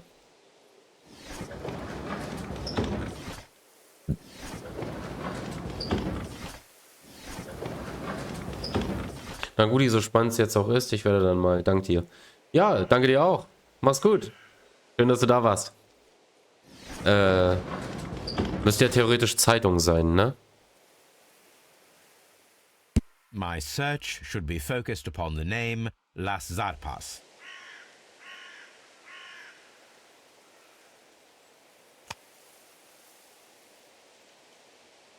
My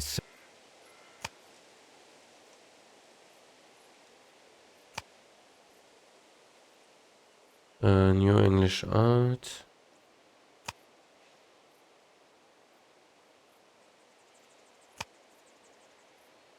Jack the Ripper.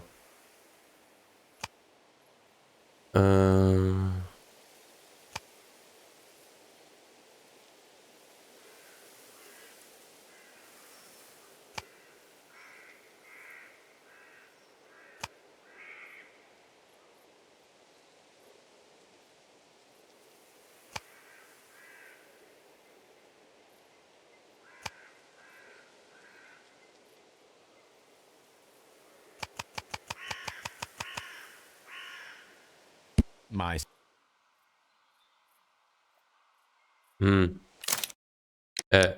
Oh, ich kann das so nicht mehr beenden. Also müsste ja auf jeden Fall irgendwas mit der Zeitung zu tun haben. Lasst. Am Strand des Sees. my Haben wir nur Zeitung?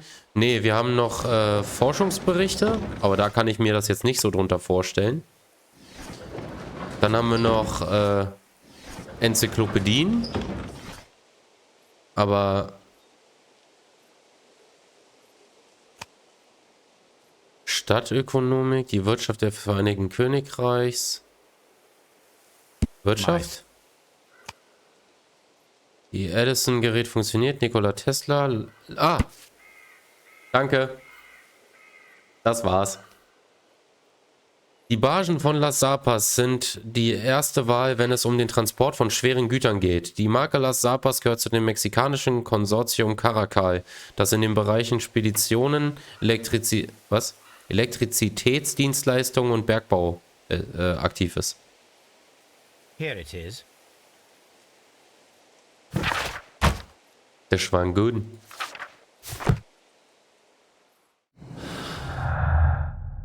Caracal, Caracal aus Mexiko hat Bargen. Schweres Transportfahrzeug? Jo. Die Mexikaner haben kürzlich Bargen auf dem See eingesetzt, vermutlich um etwas sehr Schweres zu transportieren. Das heißt, die haben wahrscheinlich den Zug dann irgendwie übers Wasser geschippert. So.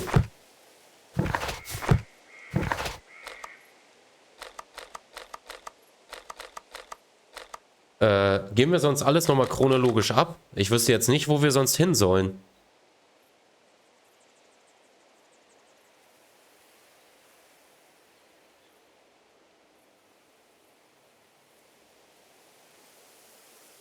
Oder was meint ihr, wo wir noch hingehen?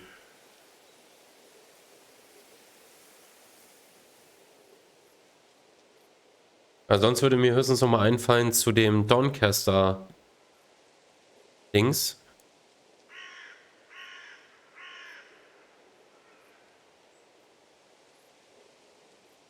Nochmal durch. Weil ich hätte nämlich sonst auch den Verdacht, dass wir jetzt vielleicht noch mal mit unserem liebevollen Mitmenschen reden. Der alles ja nur für Bedürftige tut.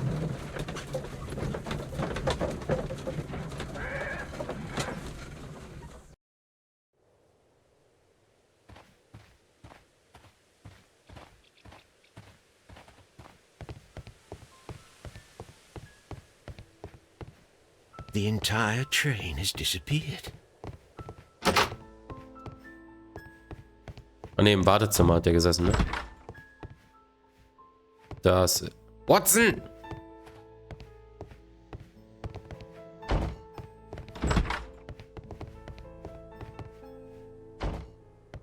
Warehouse. Ach, der war ja gar nicht hier. Das war ja in dem, im zweiten Gebiet. Aber okay, wir haben jetzt mit dem Typen nochmal versucht zu sprechen, sonst gab es hier, glaube ich, gar nichts. Das heißt, Chesterfield war das.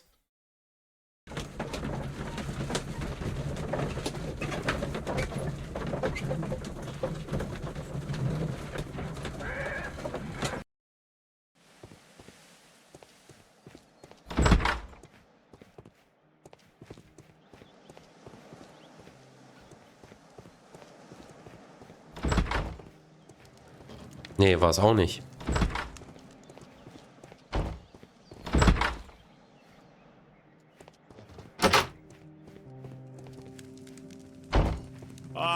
Will I ever get any peace? Das war's. Wir sind erst am Anfang, dann ans Ende und dann haben wir erst erfahren durch die Dings, ne?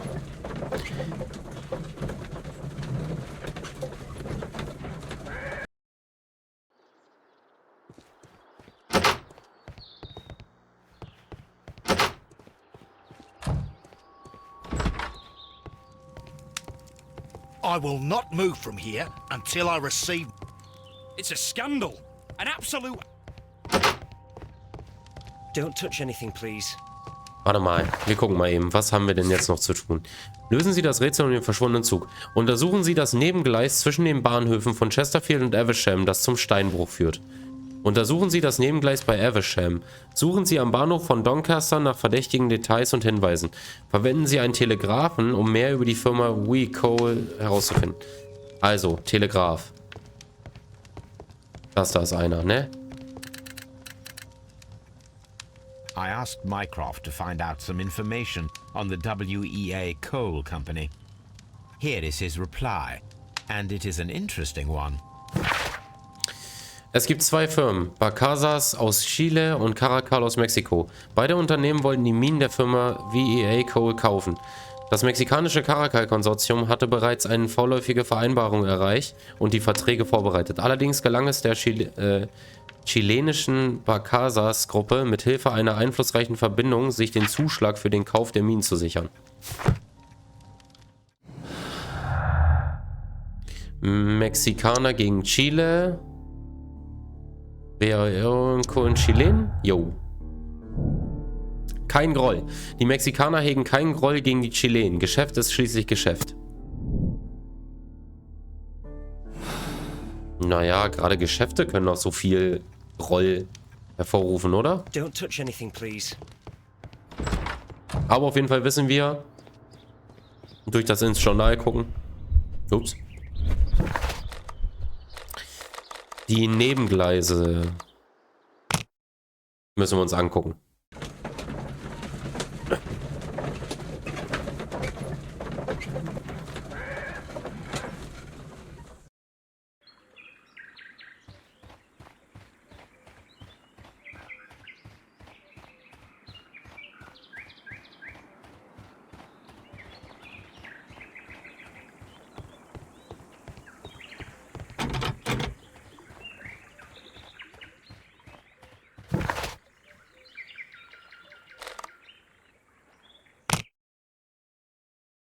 Gehen wir nochmal nach Doncaster zu den Nebengleisen.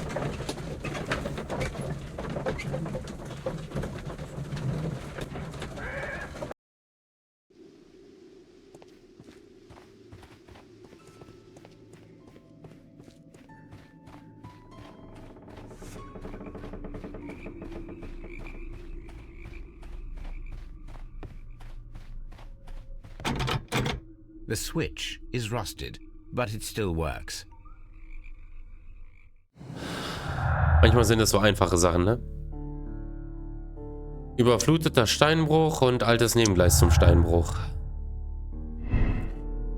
Könnte gesunken sein. Der Zug könnte im überfluteten Steinbruch in der Nähe des Bahnhofs von Doncaster versenkt worden sein. Kann nicht gesunken sein. Der Zug kann nicht im überfluteten Steinbruch versenkt worden sein, weil am alten Nebengleis, das dorthin führt, ein Stück fehlte. Was meint ihr?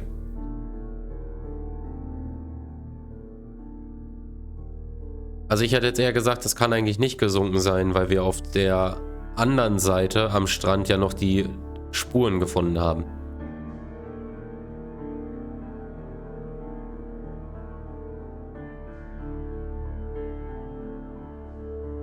Also auch 2.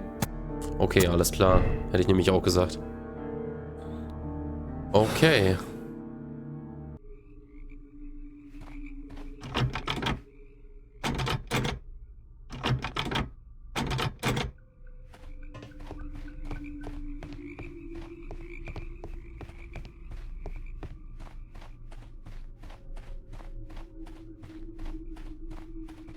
Es haben überall irgendwo Teile gefehlt. Also was ich mir halt vorstellen könnte ist, die sind gefahren und haben dann halt diese Barge oder wie man das ausspricht, dahingestellt, haben den Zug da drauf befördert und sind auf der anderen Seite mit den alten Schienenteilen wieder weitergefahren. So, gucken wir mal. Lösen Sie das Rätsel mit verschwundenen Zug. Untersuchen Sie das Nebengleis bei Evesham. Suchen Sie am Bahnhof von Doncaster nach verdächtigen Details und Hinweisen. Doncaster, da sind wir jetzt, glaube ich, gerade, ne? Das heißt, da haben wir noch was offen.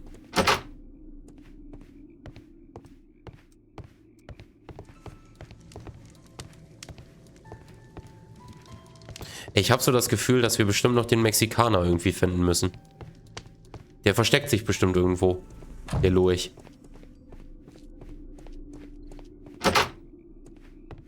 Achso, das ist der Warteraum. Railway post bags.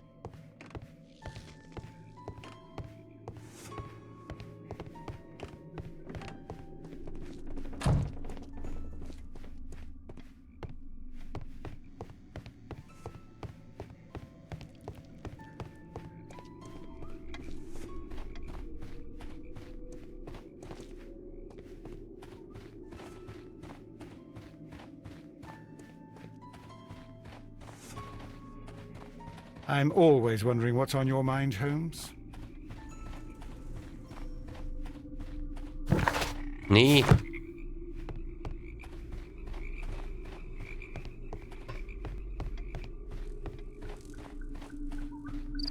Also hier, ja, hier ist nix.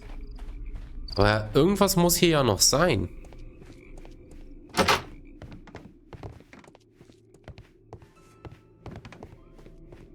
Wo ist denn der Mexikaner?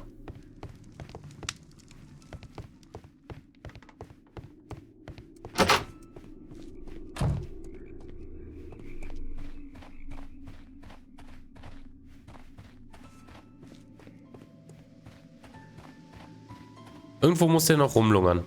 Aber ich weiß halt nicht wo.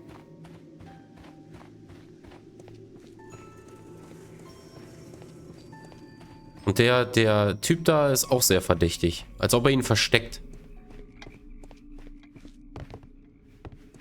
You'll find nothing interesting here, I'm afraid.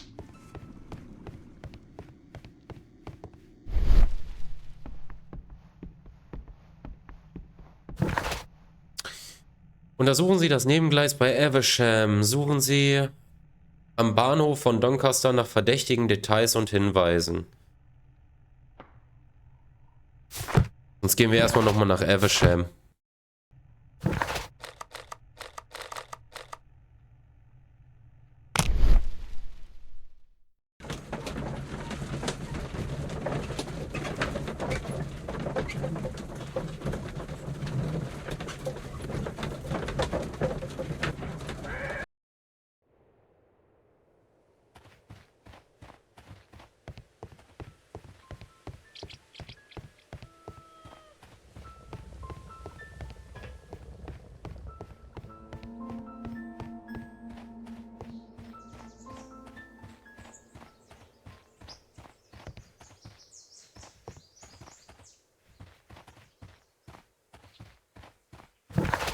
Na!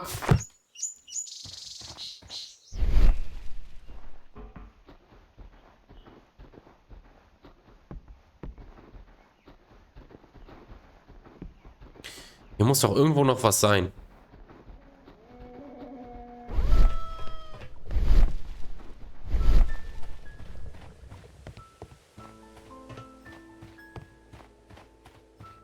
Aber der ist ja nie bis hier gefahren. Ah!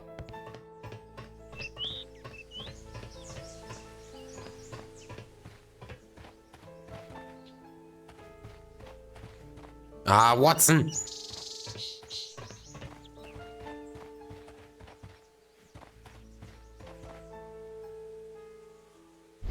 Ach, Ego geht auch. Radspuren.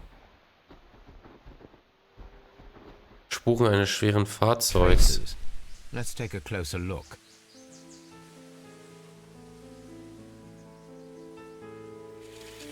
The distance between the tracks is about 6 feet 7 inches.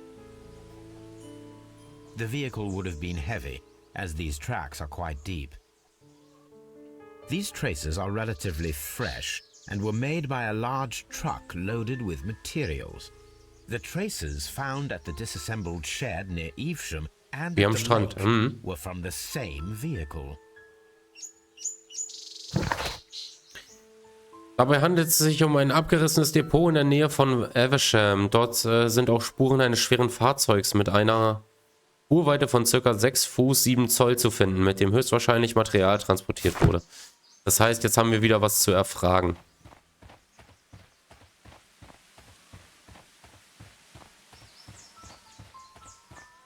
Vielleicht beim Aufseher hier.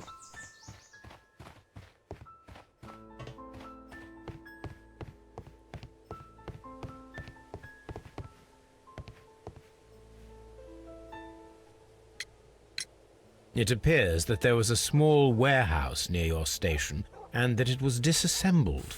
Why is that? It was burgled overnight about 2 weeks ago.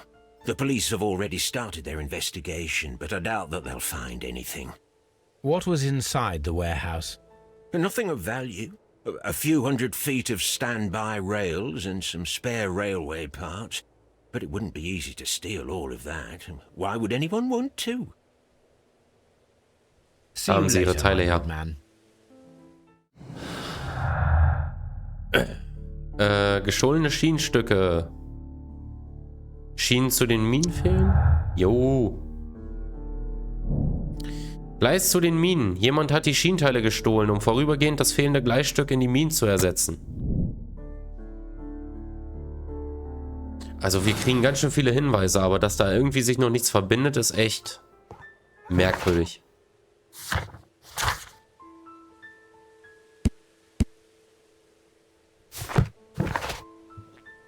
Suchen Sie am Bahnhof von Doncaster nach verdächtigen Details und Hinweisen. Okay, das ist jetzt nur noch hier. Aber da haben wir irgendwie noch nichts gefunden. Also nichts, was uns irgendwie weiterbringt.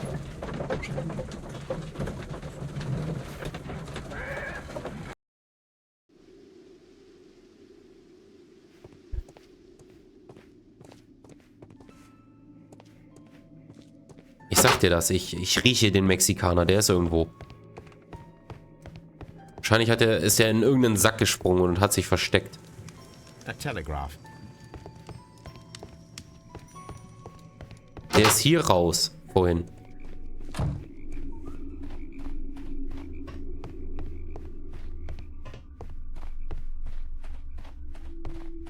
Ja, hier ist nichts.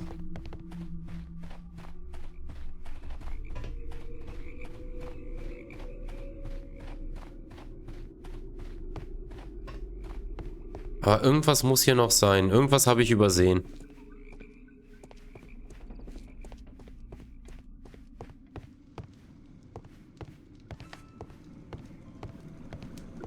Watson, would you like some tea?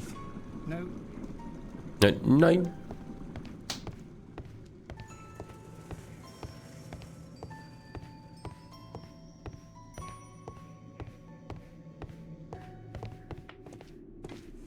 You'll find nothing interesting here, I'm afraid.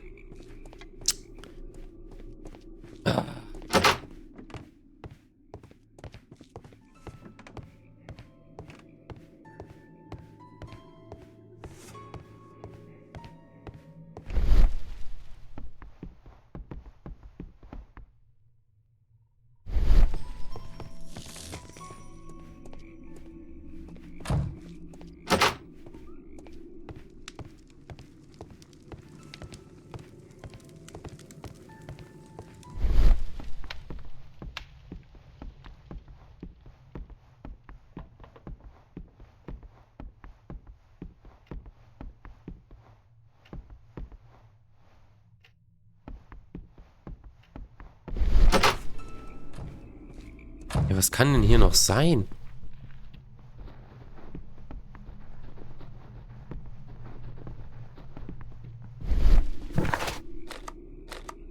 Oder bringen die uns irgendwie auf eine falsche Fährte und das ist doch bei den Minen oder so.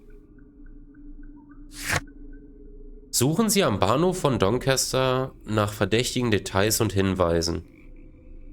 Und dann kommt der Zug, bla bla bla, Rückkehr, Urlaub, abenteuerlichen, bla bla bla, Geschichte. Also wir sind schon am richtigen Spot.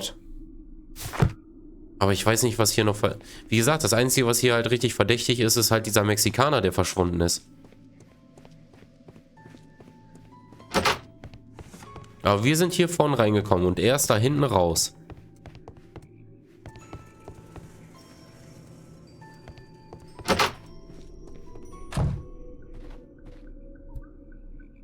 Das ist Watson, das ist nicht unser Verdächtiger. I'm always wondering what's on your mind, Holmes. Er sagt, hier ist nichts.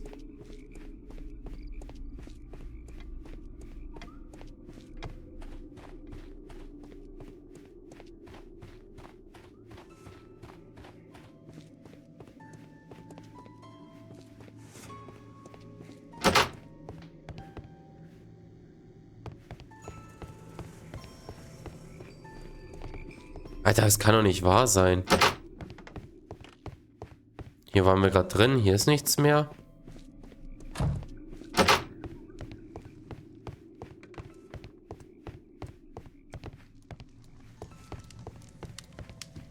A telegraph. Können wir vielleicht mit unseren Hinweisen noch was machen?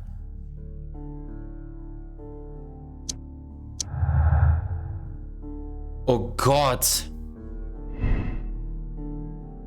Gleis zum Steinbruch. Jemand hat die Schienenteile gestohlen, um vorübergehend das fehlende Gleisstück zum überfluteten Steinbruch zu ersetzen. Gleis zu den Minen. Jemand hat die Schienenteile gestohlen, um vorübergehend das fehlende Gleisstück zu den Minen zu ersetzen. Ja, zu den Minen würde ich sagen, oder? Also müsste ja eigentlich die 2 sein.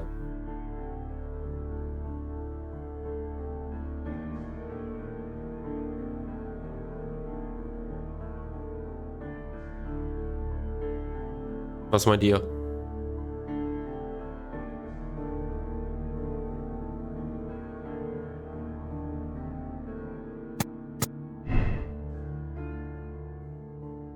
So, haben wir noch mehr? Nee.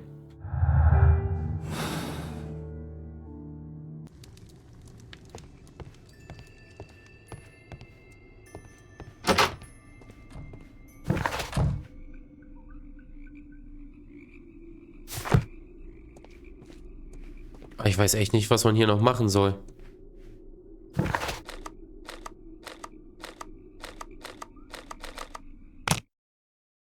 Wir gucken bei den Minen nochmal. Vielleicht haben wir da irgendwas übersehen.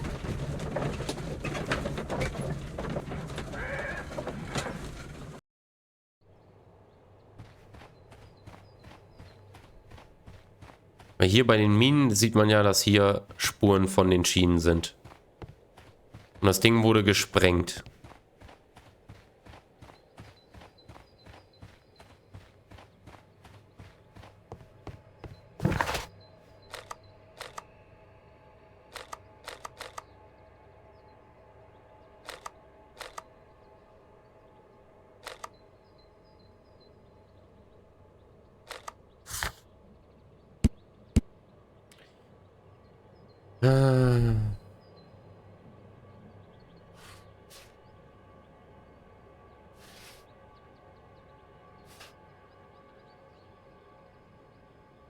Ah, warte mal. Spurweite von ca. 6 Fuß 7 Zoll. Aber warte mal. Ich glaube, es hat hier auch mit diesen Spuren zu tun. Weil hier zum Beispiel auch Spuren zum See. 6 Fuß 7 Zoll. Bei den Minen 4 Fuß 8 Zoll.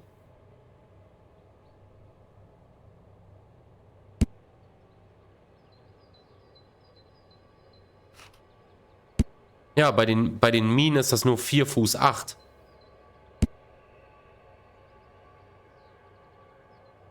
Das heißt, das müsste theoretisch das andere sein.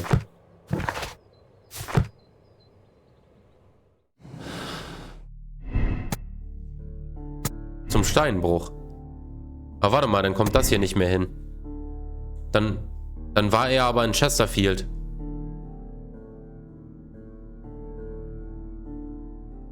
Dann war der Typ einfach nur so rotzevoll, dass er das nicht gerallt hat.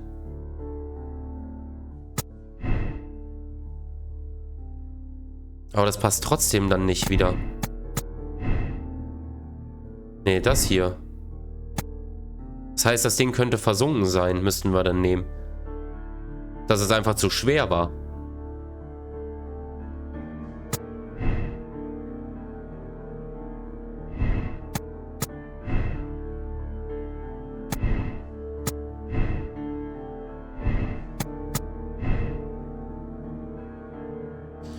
Irgendwas kommt hier ständig in Konflikt. Also warte mal, wir sind uns jetzt schon mal einig, dass er zum Steinbruch gefahren ist. Er ist nicht in die Mine gefahren, weil die Spuren bei der Mine nicht breiter sind als bei dem anderen.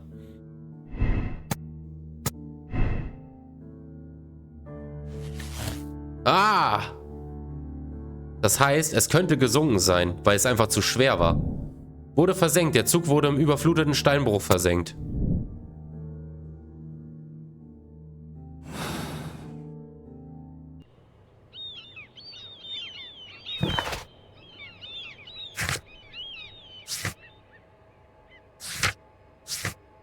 Das heißt, nach Doncaster, da war ja die Nebenspur Richtung Wasser.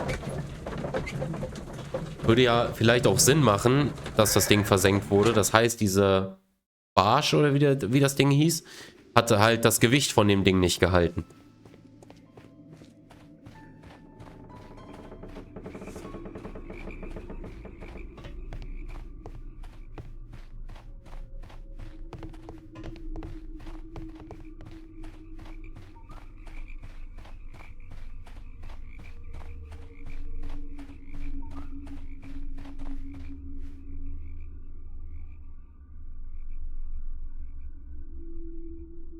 Aber es ist ja auf der anderen Seite wieder rausgekommen.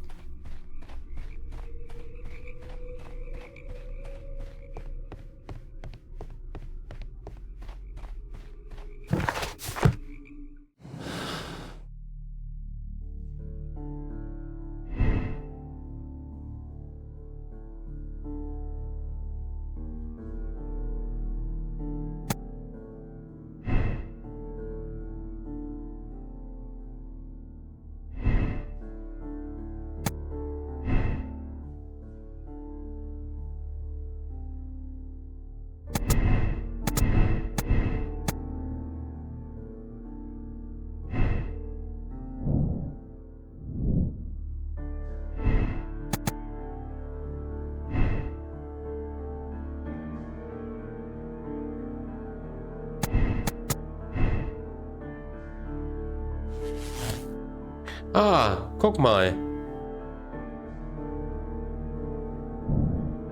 Diebstahl. Die Chilenen ließen den Zug verschwinden, um so an Mr. Robinsons Prototyp zu gelangen.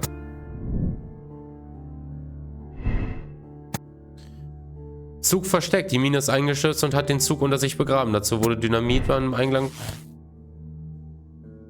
Aha.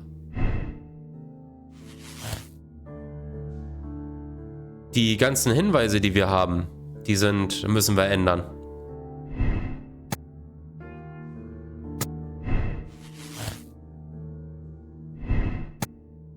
Kann nicht gesunken sein.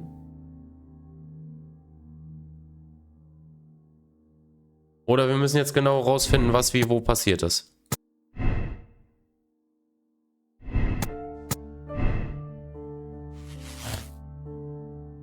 Oder wir müssen uns jetzt sozusagen für ein Opfer entscheiden.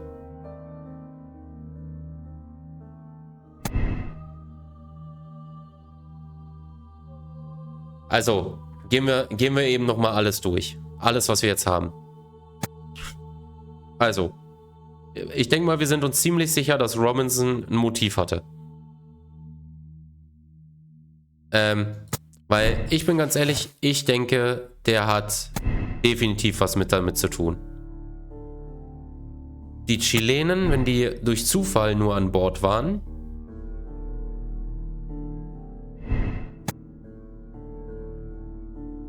ja, muss eigentlich.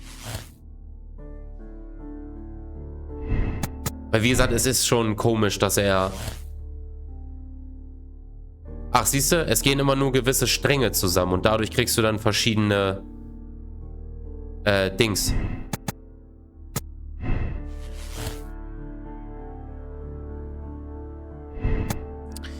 Also, wir haben gesagt, der Zug wurde versenkt. Ich glaube ehrlich gesagt nicht, dass der versenkt wurde. Ich kann mir ehrlich gesagt vorstellen, dass die den einfach haben irgendwie verschwinden lassen. Also ich habe so das Gefühl, also mal eben meine Denkweise. Robinson hat eine Maschine, vielleicht ist es ja auch gar keine Maschine. Vielleicht ist das ja auch nur ein Vorwand gewesen, um etwas zu versichern, was noch gar nicht existiert hat. Vielleicht ist ja in dem Ding einfach nur ein Strohmann oder irgendwie, keine Ahnung, eine leere Hülle oder einfach nur ein leerer Zug gemietet, der gar nicht, oder einfach nur, keine Ahnung, ein Bleiklotz oder sowas drin. Einfach nur, dass das Ding Gewicht hat. Und dann hat er das halt versichern lassen, ohne dass das Ding wirklich einen Warenwert hat. Und hat dann irgendwas in die Wege geleitet, um von verschiedenen Personen das Geld zu bekommen. Das heißt, ohne groß Aufwand, ein bisschen eigen investiert, um aber Gewinn rauszuschlagen. Könnte ich mir auch vorstellen.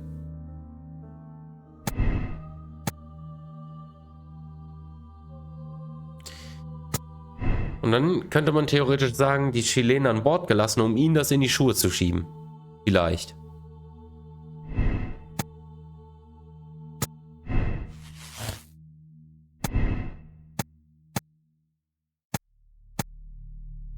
Vielleicht kam der nämlich auch nie an. Chesterfield war das Säuferding?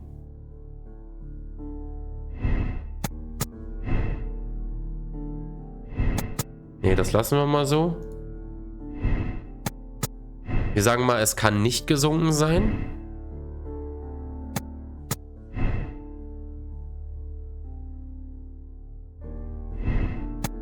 Zur Mine, weil die wurde ja gesprengt.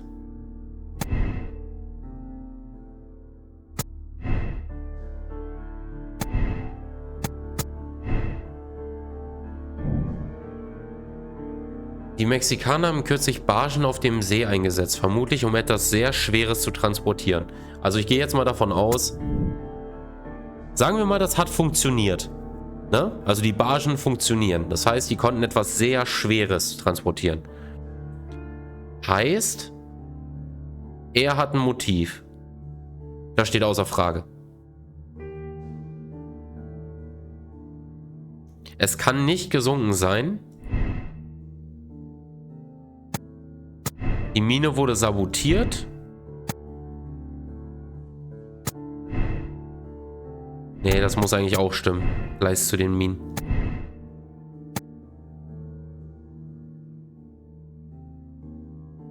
Warte mal, wir gucken uns die Karte eben nochmal an.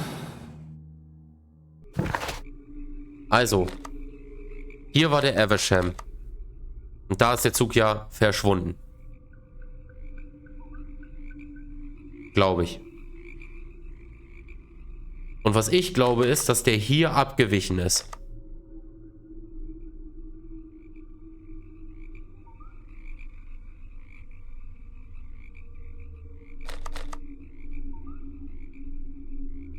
Nee, Evesham war der erste Bahnhof, ne?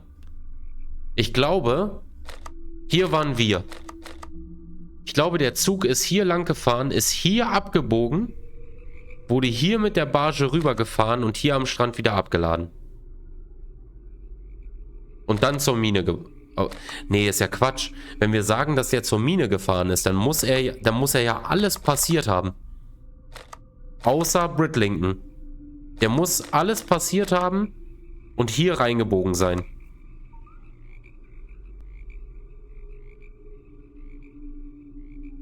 Was ich mir vorstellen könnte, ist, dass der vielleicht vorher schon durchgefahren ist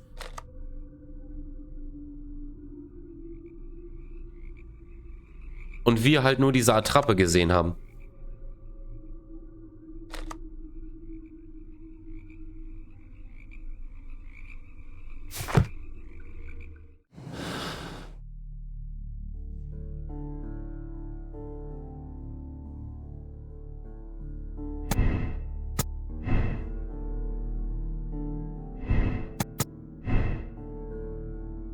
Ich mache jetzt mal eben. Er passierte Chesterfield. Er passierte Doncaster. Könnte gesungen sein? Nee, kann nicht. Zug versteckt. Nee, ist alles rot. Also es macht keinen Sinn.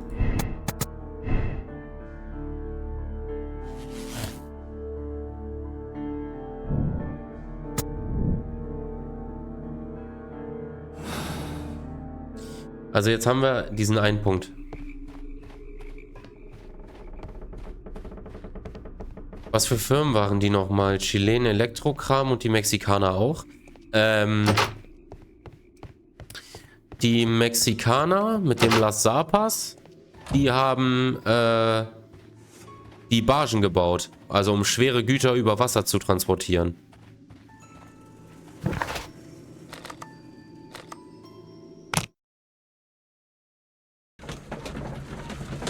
Das war nur Transport.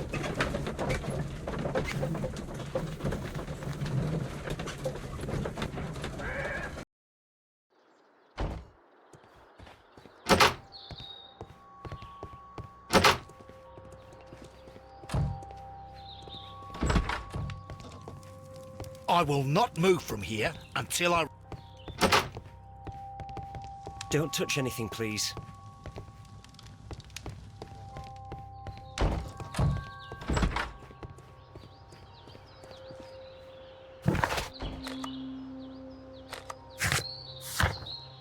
Suchen Sie am Bahnhof von Doncaster nach verdächtigen Details und Hinweisen.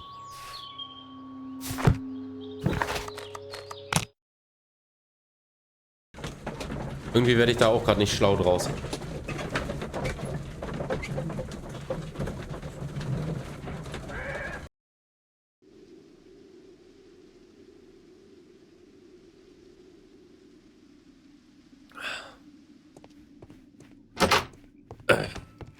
Da muss ja was sein. Also wie gesagt, mich wundert schon halt, dass wir den Mexikaner nicht finden.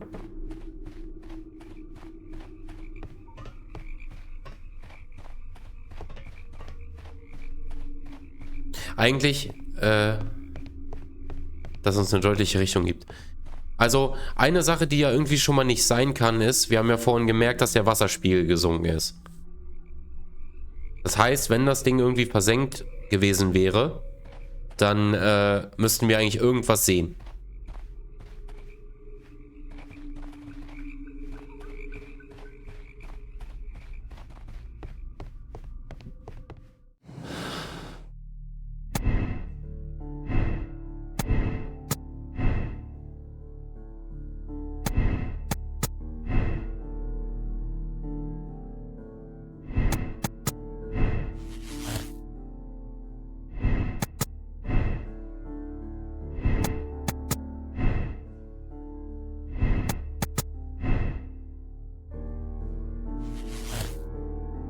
Also man muss die richtigen Punkte hier verbinden, damit das irgendwie einen Zusammenhang ergibt.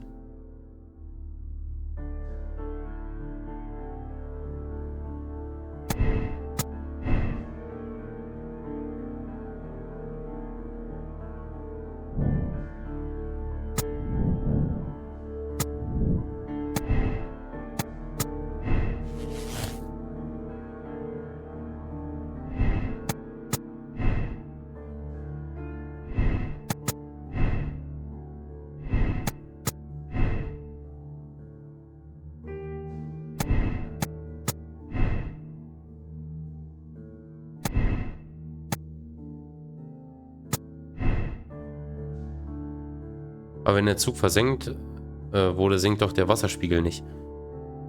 Ja, ich weiß. Aber wie gesagt, der Wasserspiegel ist ja gesenkt. Also, wir haben es ja an den Booten am Strand erkannt, dass der Wasserspiegel, ja, das waren ja auf einmal, ich sag mal, 3 Meter Wasser, die gefehlt haben.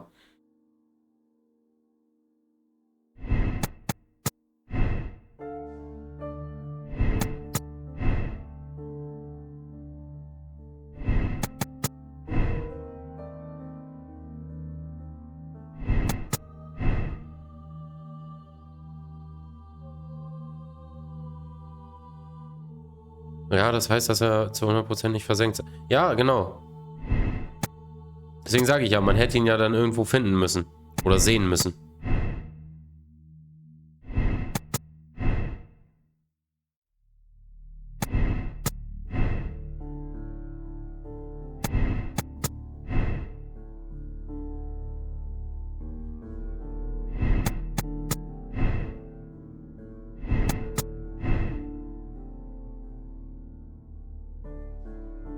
Haben wir noch etwas, das wir verbinden können? Nee, nur noch das hier.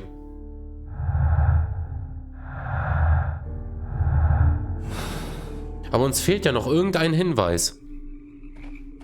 Und der soll angeblich hier in Doncaster sein.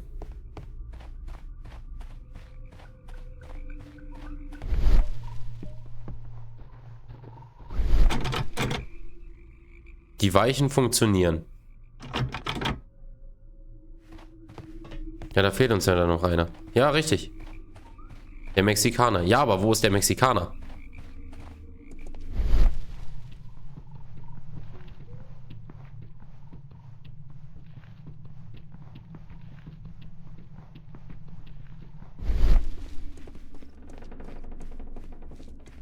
Ich sag dir das, der versteckt sich in irgendeinem Kartoffelsack oder so.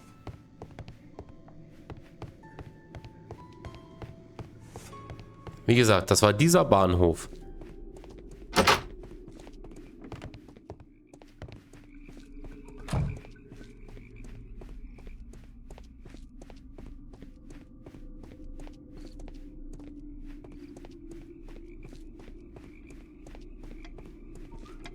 You'll find nothing interesting here, I'm afraid. Wir sind vorhin hier reingekommen. Da stand er da am Rauchen und ist da hinten raus. Das heißt, irgendwo muss der Typ noch rumdümpeln.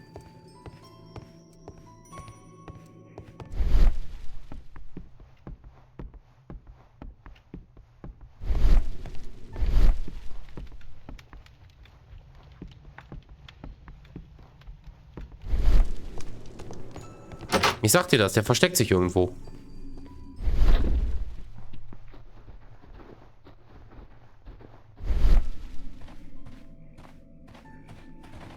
Holmes, are we on the same track as the flooded quarry? I'm always one. Holmes, are we on Was the hat es same mit diesem track as the überfluteten flooded Steinbruch quarry? auf sich? Hinter der Tür.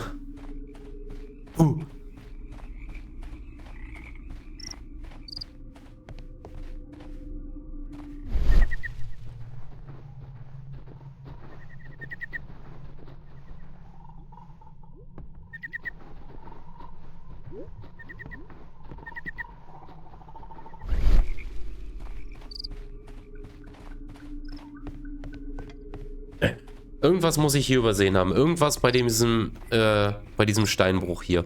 Das hier ist ja der Steinbruch. Watson sagt ja auch irgendwie, was hat es mit dem überfluteten Steinbruch auf sich?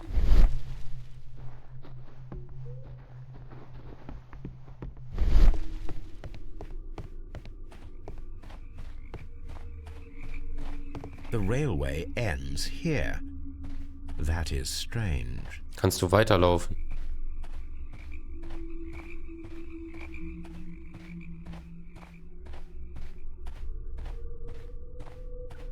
Hier kommt halt einfach nichts mehr. Holmes, are we on the same track as the flooded quarry? I'm all. Holmes, are we on the same track as the flooded quarry? Also hier geht halt nichts mehr. Die normale Strecke. Nach rechts rum, meinst du? Also von hier aus gesehen jetzt rechts. Da kann ich nicht weiter. Da geht irgendwann die Karte halt auf.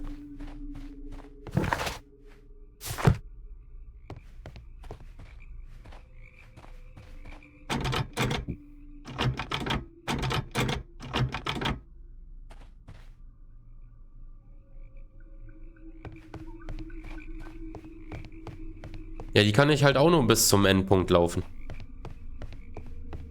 Bin kurz weg, hab Nasenperiode. Ah, alles klar.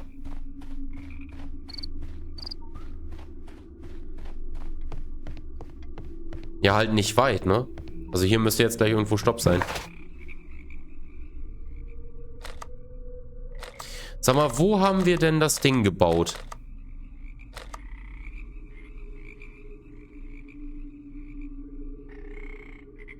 Nicht zu viel denken, ein Luki.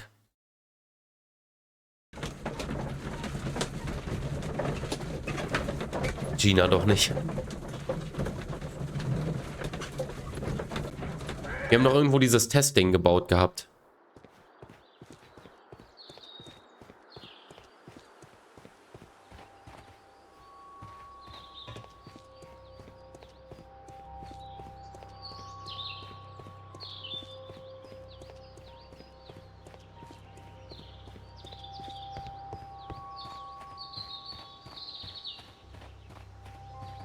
Holmes, are we...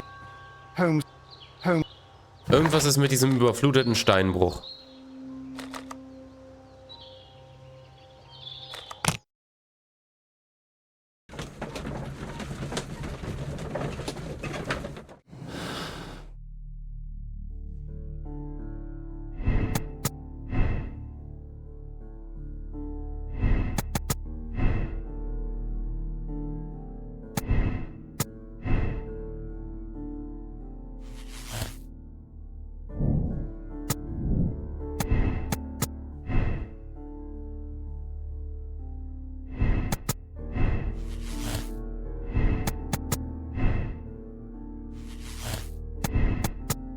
Oder muss ich mehr als eins?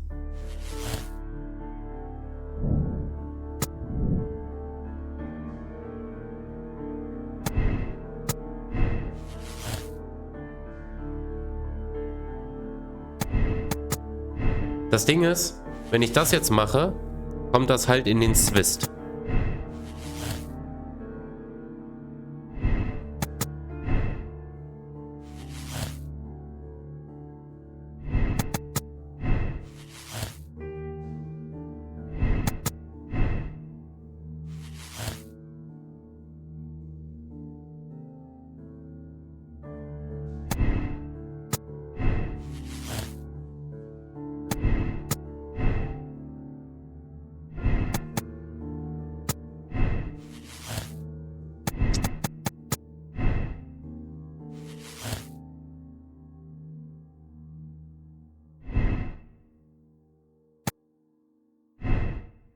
Also wurde versenkt. Ich glaube, das können wir jetzt erstmal so stehen lassen.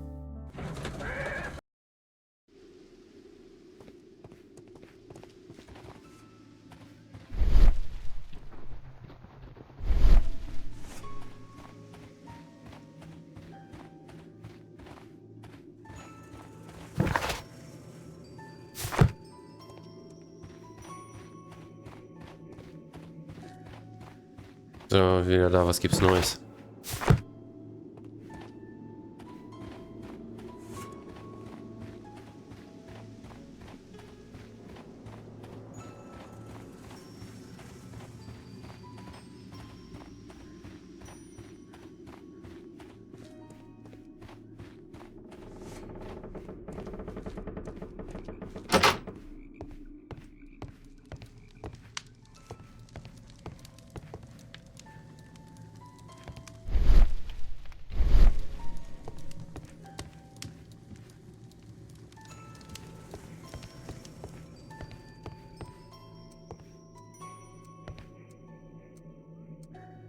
This ashtray is full of ash. This ashtray is... Watson, it seems that both South American companies were involved in the purchase of the mine. The man at Doncaster who fled our approach, he smokes Mexican cigars. Perhaps... Yes, Watson. We should certainly speak with him.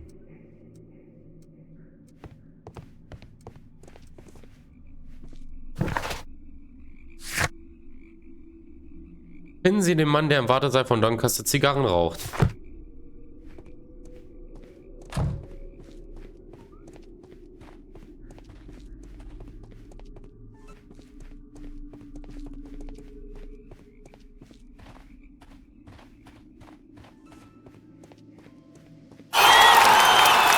Danke, danke.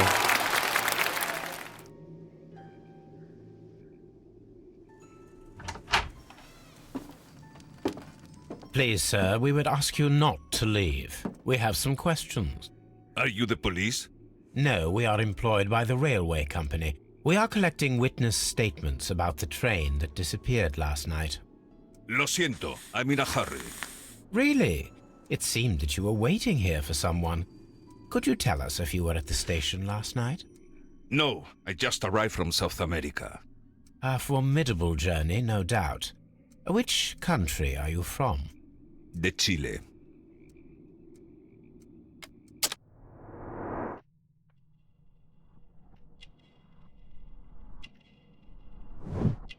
Halten. Eure Kleidung. Kräftiger Körperbau. Teure Zigarre. Kampfsport. Chile? But you are Mexican. No, you are wrong. Why would you think I'm Mexican? Alter. Ist das bitter? Ist das bitter? Das ist ja genauso schlimm wie beim letzten Mal das scheiß Gemixe. Wegen so einer Pisse läufst du jetzt hier 30 Minuten im Kreis.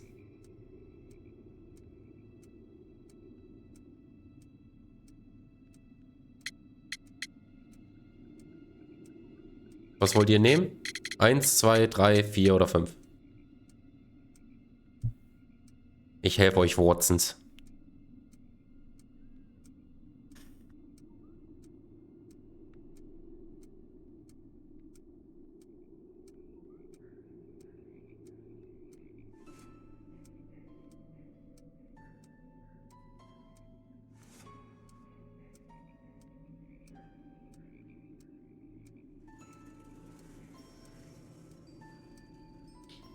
Warum 5?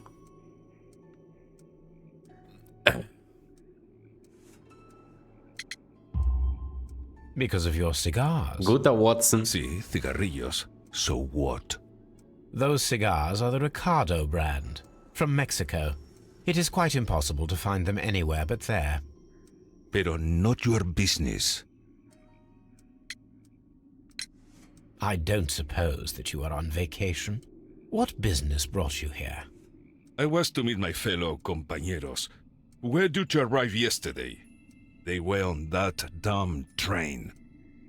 I will stay here and hope that the authorities find them, or their bodies.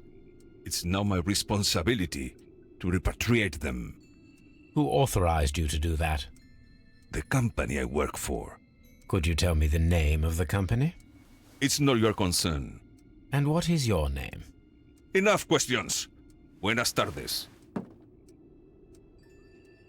Not a very friendly man, and he is lying. He said that he just arrived, but we know that he has been here for several days.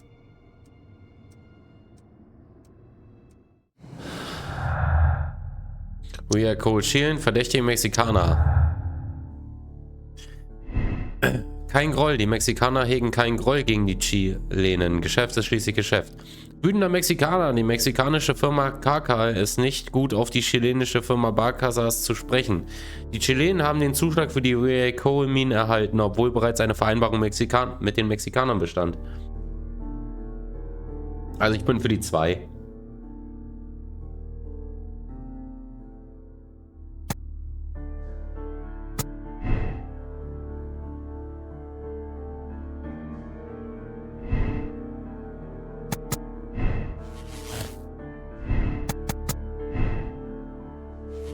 Lassen wir das erstmal noch so und dann gucken wir mal, was wir jetzt noch tun können. Oh, wir müssen lösen. Wir müssen lösen.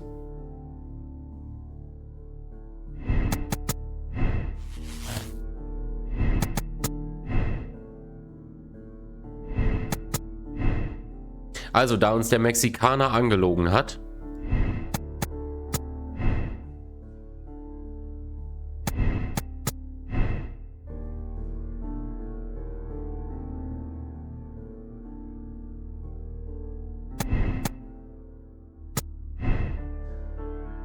Dass Robinson ein Opfer ist? Oder was?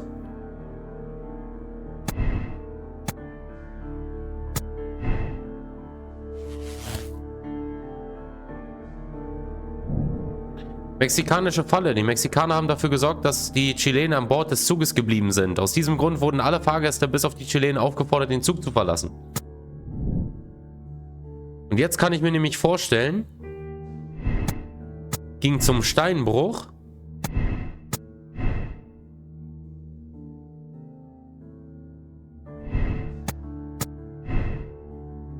Doch, er könnte...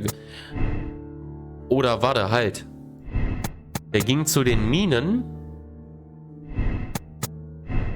Es war eine Sabotage.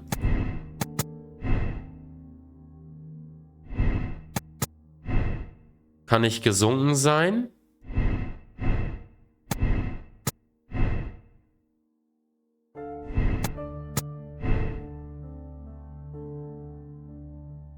Und wurde da hochgejagt. Oder halt verschüttet.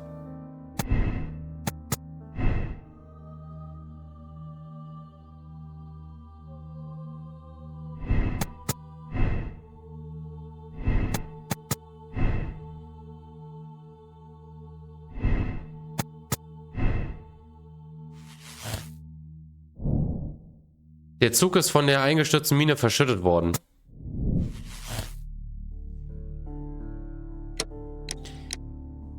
Mexikaner, Zug verschüttet. Es war sorgfältig geplanter Mord. Die Mexikaner töteten die Chilenen und brachten die Mine mit dem Zug darin zum Einsturz, damit keine Spuren von ihrer Tat zurückblieben. Blinde Justiz. Das Verbrechen der Mexikaner an den Chilenen hat viele Leben gekostet. Kontaktieren Sie Lestrade, damit die Polizei laut und schnell ihre Arbeit machen können. Selbst wenn es zu einem internationalen Konflikt kommt. Oder Sache der Politik. Solch eine kriminelle Organisation greift man nicht frontal an, sondern mit Fingerspitzengefühl. Upsala. Lassen Sie Mycroft das Problem lösen, auch wenn er dafür längere Zeit benötigen wird, es für seine Zwecke ausnutzen zu dürfen. Was meint ihr? Den hochnäsigen Bruder machen lassen oder wollen wir es zu einem internationalen Konflikt? 1 oder 2?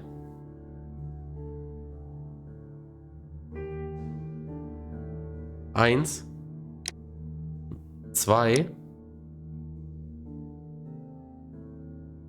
Krieg ist im Trend. Leider ja.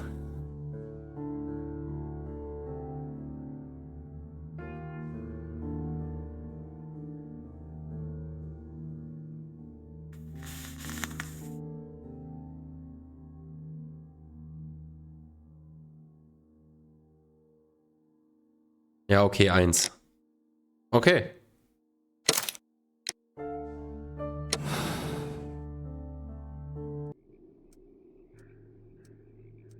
Then the case is solved, Holmes.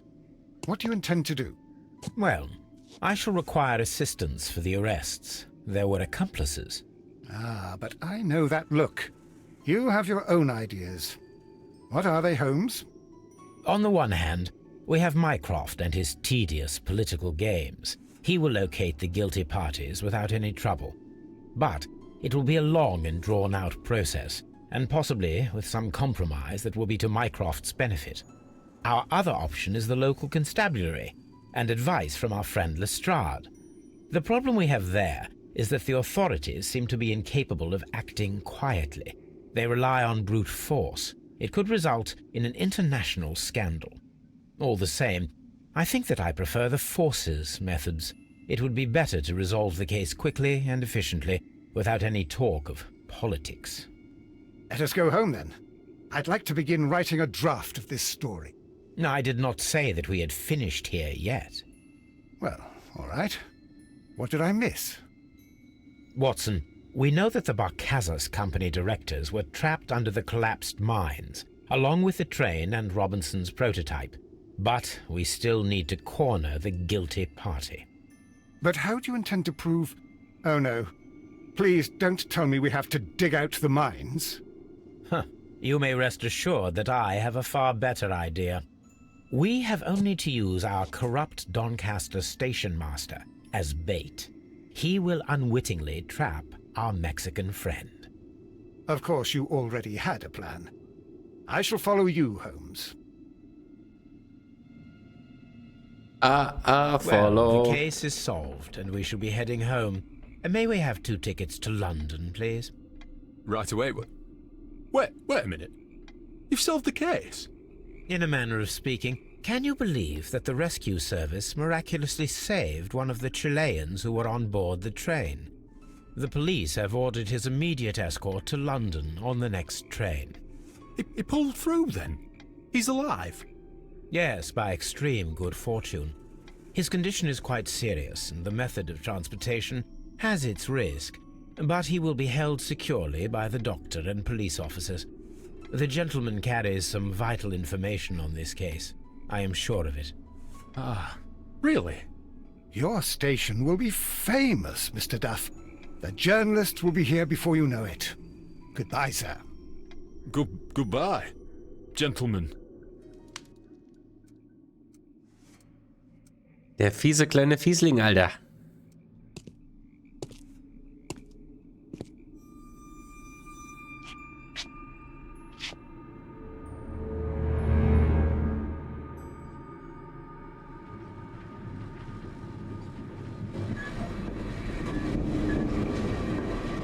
Gentlemen, you are under arrest. Caramba!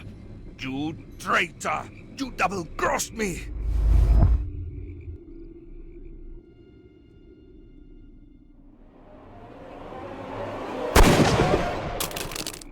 Ich hätte ihn fast in den Kopf geschossen. Alter, ich bin so ein geiler Schütze. Good shot, Watson. I always knew you were a talented marksman. I didn't want another life lost in this case, Holmes. Oh my God!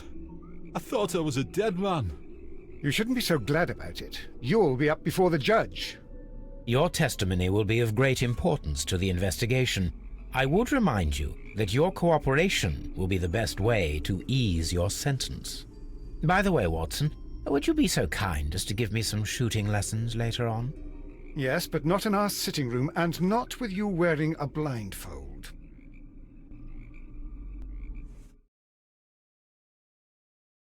Es war sorgfältig geplanter Mord. Die Mexikaner töteten die Chilenen und brachten die Mine mit dem Zug darin zum Einsturz, damit keine Spuren von ihrer Tat zurückblieben. Das Verbrechen der Mexikaner an den Chilenen hat viele Leben gekostet. Aus diesem Grund wurde entschieden, schnell zu handeln. Lestrade wird informiert werden. Gefundene Hinweise 23. Schlussfolgerung: Mexikaner, Zug verschüttet. Entscheidung: blinde Justiz. Oh. Zug verschüttet ist falsch.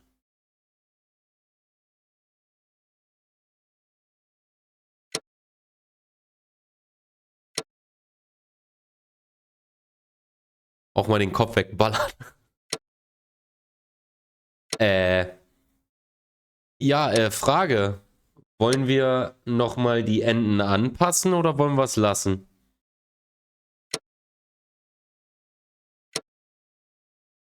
Also ich gehe mal davon aus, die sind auf jeden Fall tot. Also da besteht kein Zweifel. Aber was ich mir jetzt vorstellen könnte ist, der Zug ist nicht verschüttet, sondern der ist wirklich untergegangen.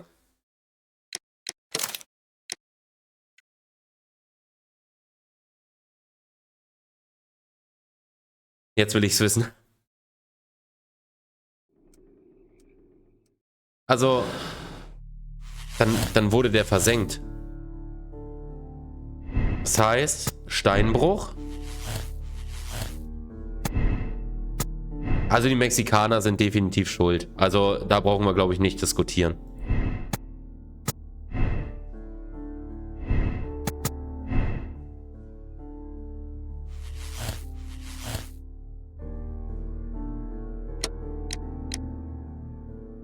Ich würde sagen, wir lassen alles so wie vorher auch. Oder? Also wenn wir Party machen, machen wir sie richtig, oder? Also wieder blinde Justiz, aber diesmal halt nicht mit dem verschütteten, sondern mit dem versenkten Schiff. Zug.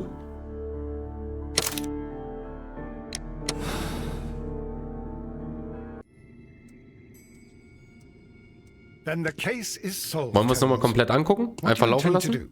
do? Well, I shall require assistance for the arrests. There were accomplices. Ah, but I know that look.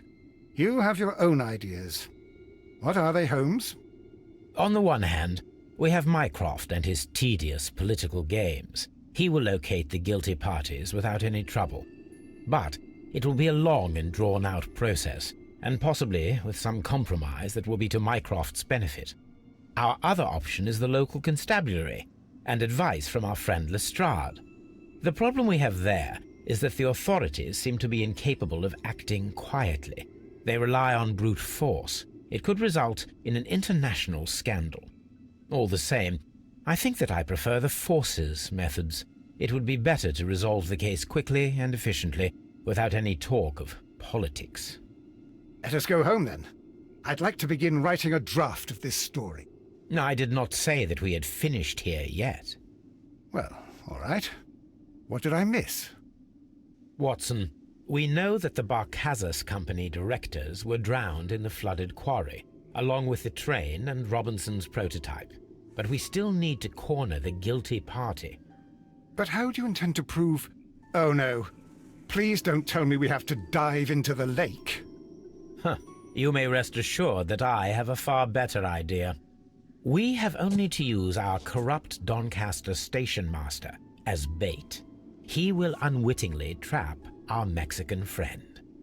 Of course, you already have. Also bis jetzt war es halt erstmal nur eine Änderung der Geschichte. Well, the case is solved and we shall be heading home. May we have 2 tickets to London, please? Right away. Wait a minute. You've solved the case? In a manner of speaking, can you believe that the rescue service miraculously saved one of the Chileans who were on board the train? The police have ordered his immediate escort to London on the next train. He pulled through then? He's alive? Yes, by extreme good fortune. His condition is quite serious and the method of transportation has its risk, but he will be held securely by the doctor and police officer. Your station. Good. Ich muss jetzt nochmal schießen. Ballern.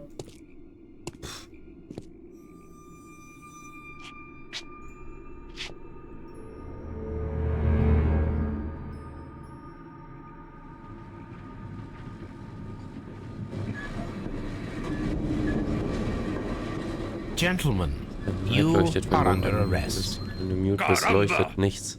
Richtig. Traitor! You double-crossed me!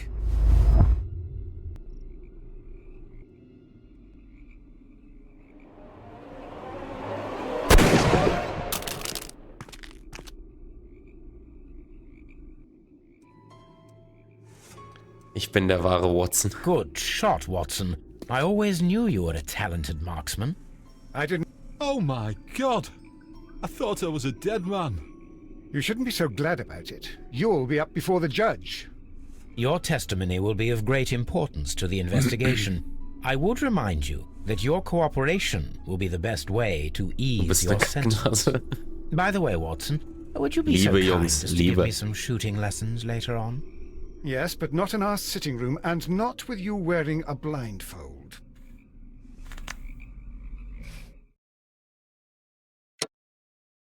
Jetzt ist die Entscheidung richtig.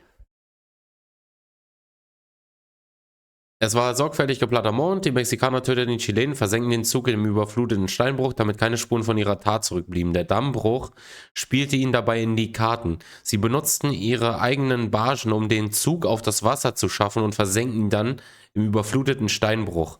Einen Teil der Schienen entfernten sie, um die Tat zu vertuschen. Das Verbrechen der Mexikaner an den Chilenen hat viele Leben gekostet. Aus diesem Grund wurde entschieden, schnell zu handeln. Lestrade wird informiert werden. Alles klar. Lass mir doch einmal einen kleinen Erfolg. So, wir bestätigen das. Ja, hat beim letzten Mal auch nicht geklappt, aber ganz ehrlich, was interessieren uns die anderen? Wir haben was erreicht, ne? Oh, Spoiler. Damit gehen wir schon ins nächste. Das ist schlecht.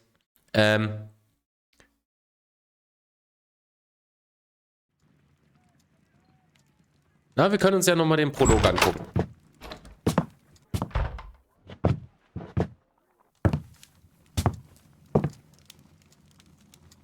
Holmes, what happened? I feel deathly. And you look it. Let me examine you. Please don't tell me that you've returned to your old habits.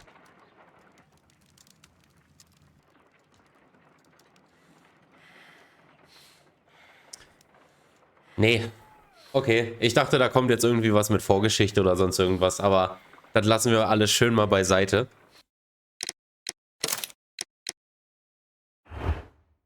Das heißt, Sherlock und seine Watsons haben einen Fall gelöst. Und damit würde ich sagen, beenden wir den Stream für heute. Es war mir wie immer ein Vergnügen und es hat mega Bock gemacht. Richtig, das heißt, nächste Woche, Donnerstag, geht es dann mit dem nächsten Fall weiter. Schwarzer Peter haben wir gelöst. Das Rätsel auf den Gleisen haben wir gelöst. Das heißt, das nächste... Süßlon. Das Blutbad ist das nächste Mal. Den machen wir dann auch das nächste Mal. Ja, also so wie es aussieht, haben wir dann erstmal nur noch einen Fall vor uns. Aber wir können ja mal eben... wir machen mal eben Ende. Und wir können ja mal eben kurz einen Talk machen. Ich wechsle mal eben ganz kurz zu Just Chatting, damit es nicht zu Verwirrung kommt.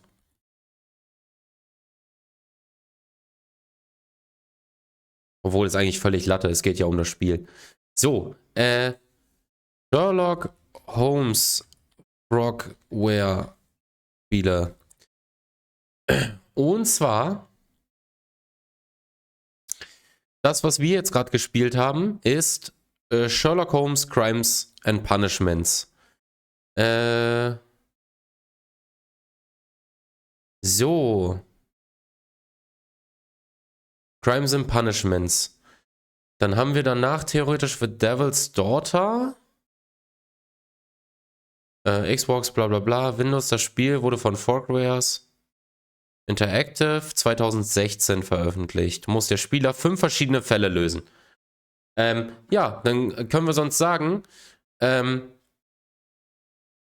was haltet ihr sonst davon, dass wir, es ist ja irgendwann geplant, dass wir Yes, Your Grace nächstes Jahr, wenn das Spiel dann rauskommt, spielen.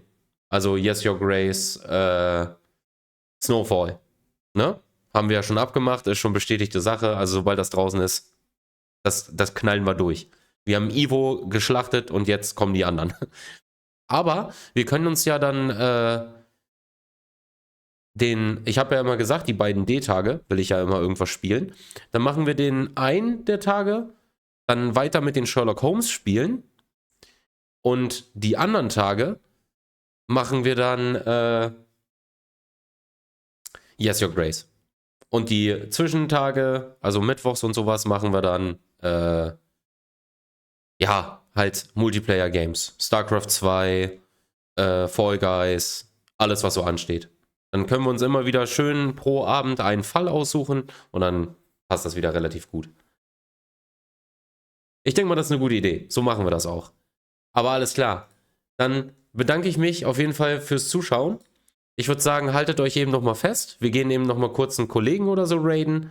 Dann könnt ihr euch nochmal ein paar Punkte absahen, damit ihr nochmal Applaus und gibt Liebe und sowas in den Chat spammen könnt. Ne? Genau deswegen. Und die Punkte kannst du dir jetzt gerne gleich wieder reinholen. Dann gehen wir jetzt eben nochmal bei Mr. und Mrs. Fox rein. Ja, damit verabschiede ich mich. Ich wünsche euch noch einen schönen Abend. Wir sehen uns, wenn ihr Bock habt, die nächsten Tage wieder. Und dann wünsche ich euch noch eine angenehme Nacht und bis zum nächsten Mal. Winke, winke.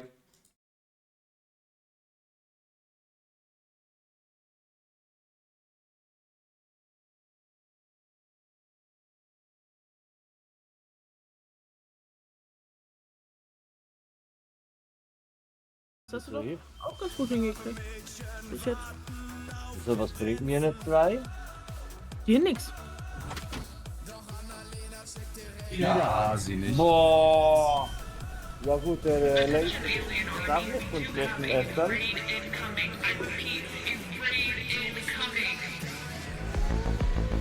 Hallo, entscheiden Sie sich. Okay. Lesaro, vielen Dank für deine Raid und hallo liebe Raider, lieber Fuchsbau. Wer Lesaro noch nicht kennt, lasst ein bisschen Liebe da mit einem Follow. Ich glaube, ich habe schon gefolgt. Yes, mein Herz.